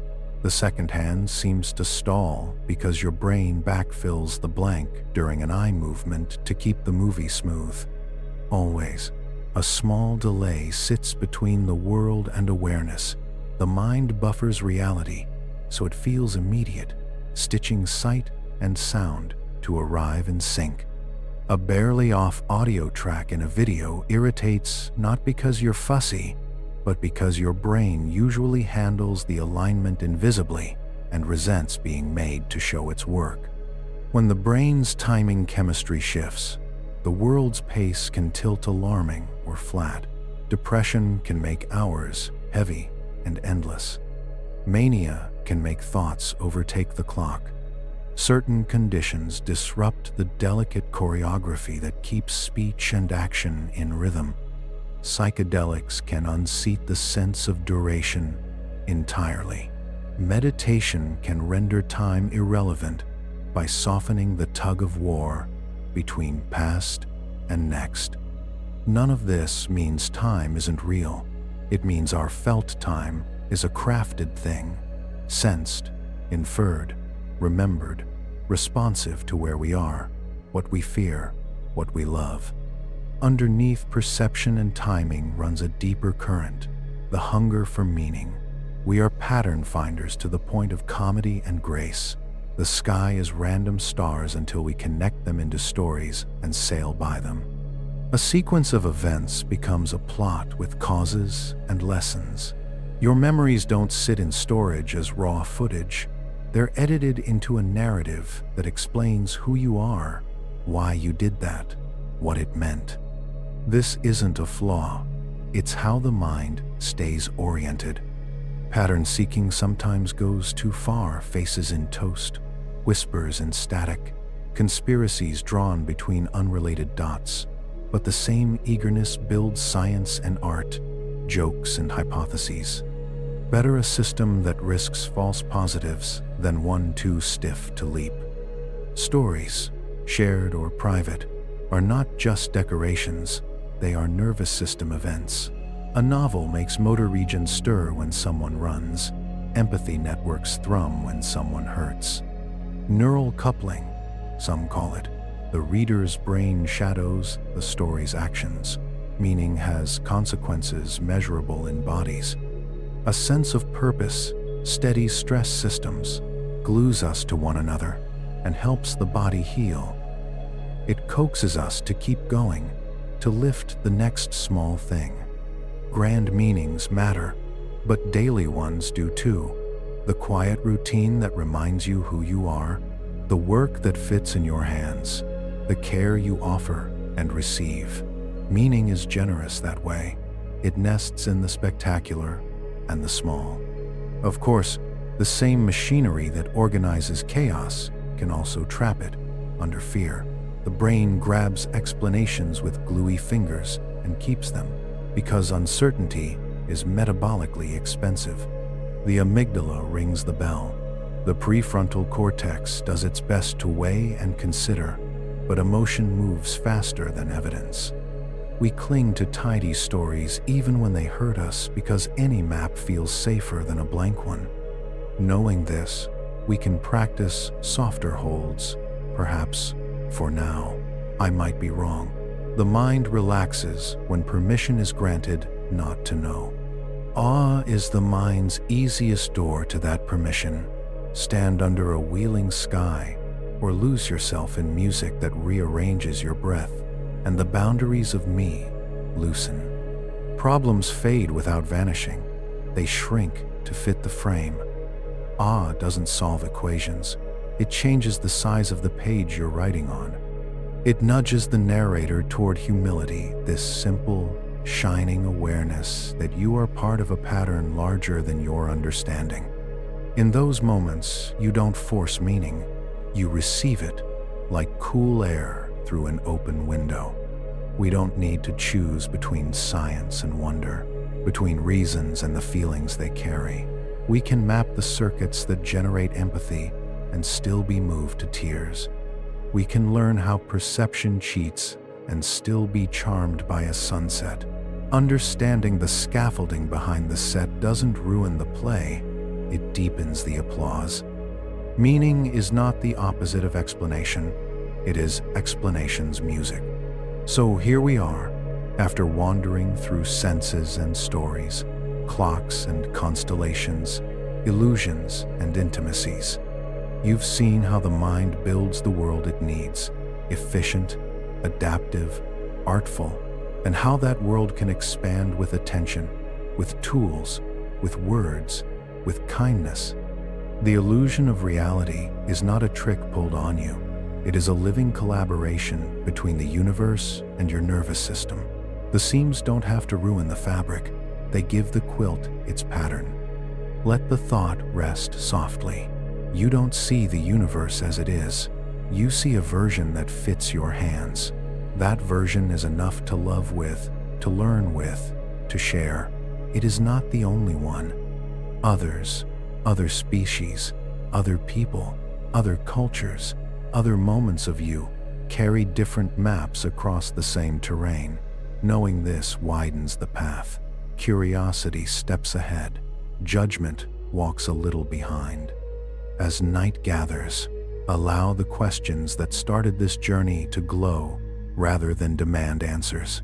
Who are you? What is this bright weave of perception and memory, time and meaning you call a life?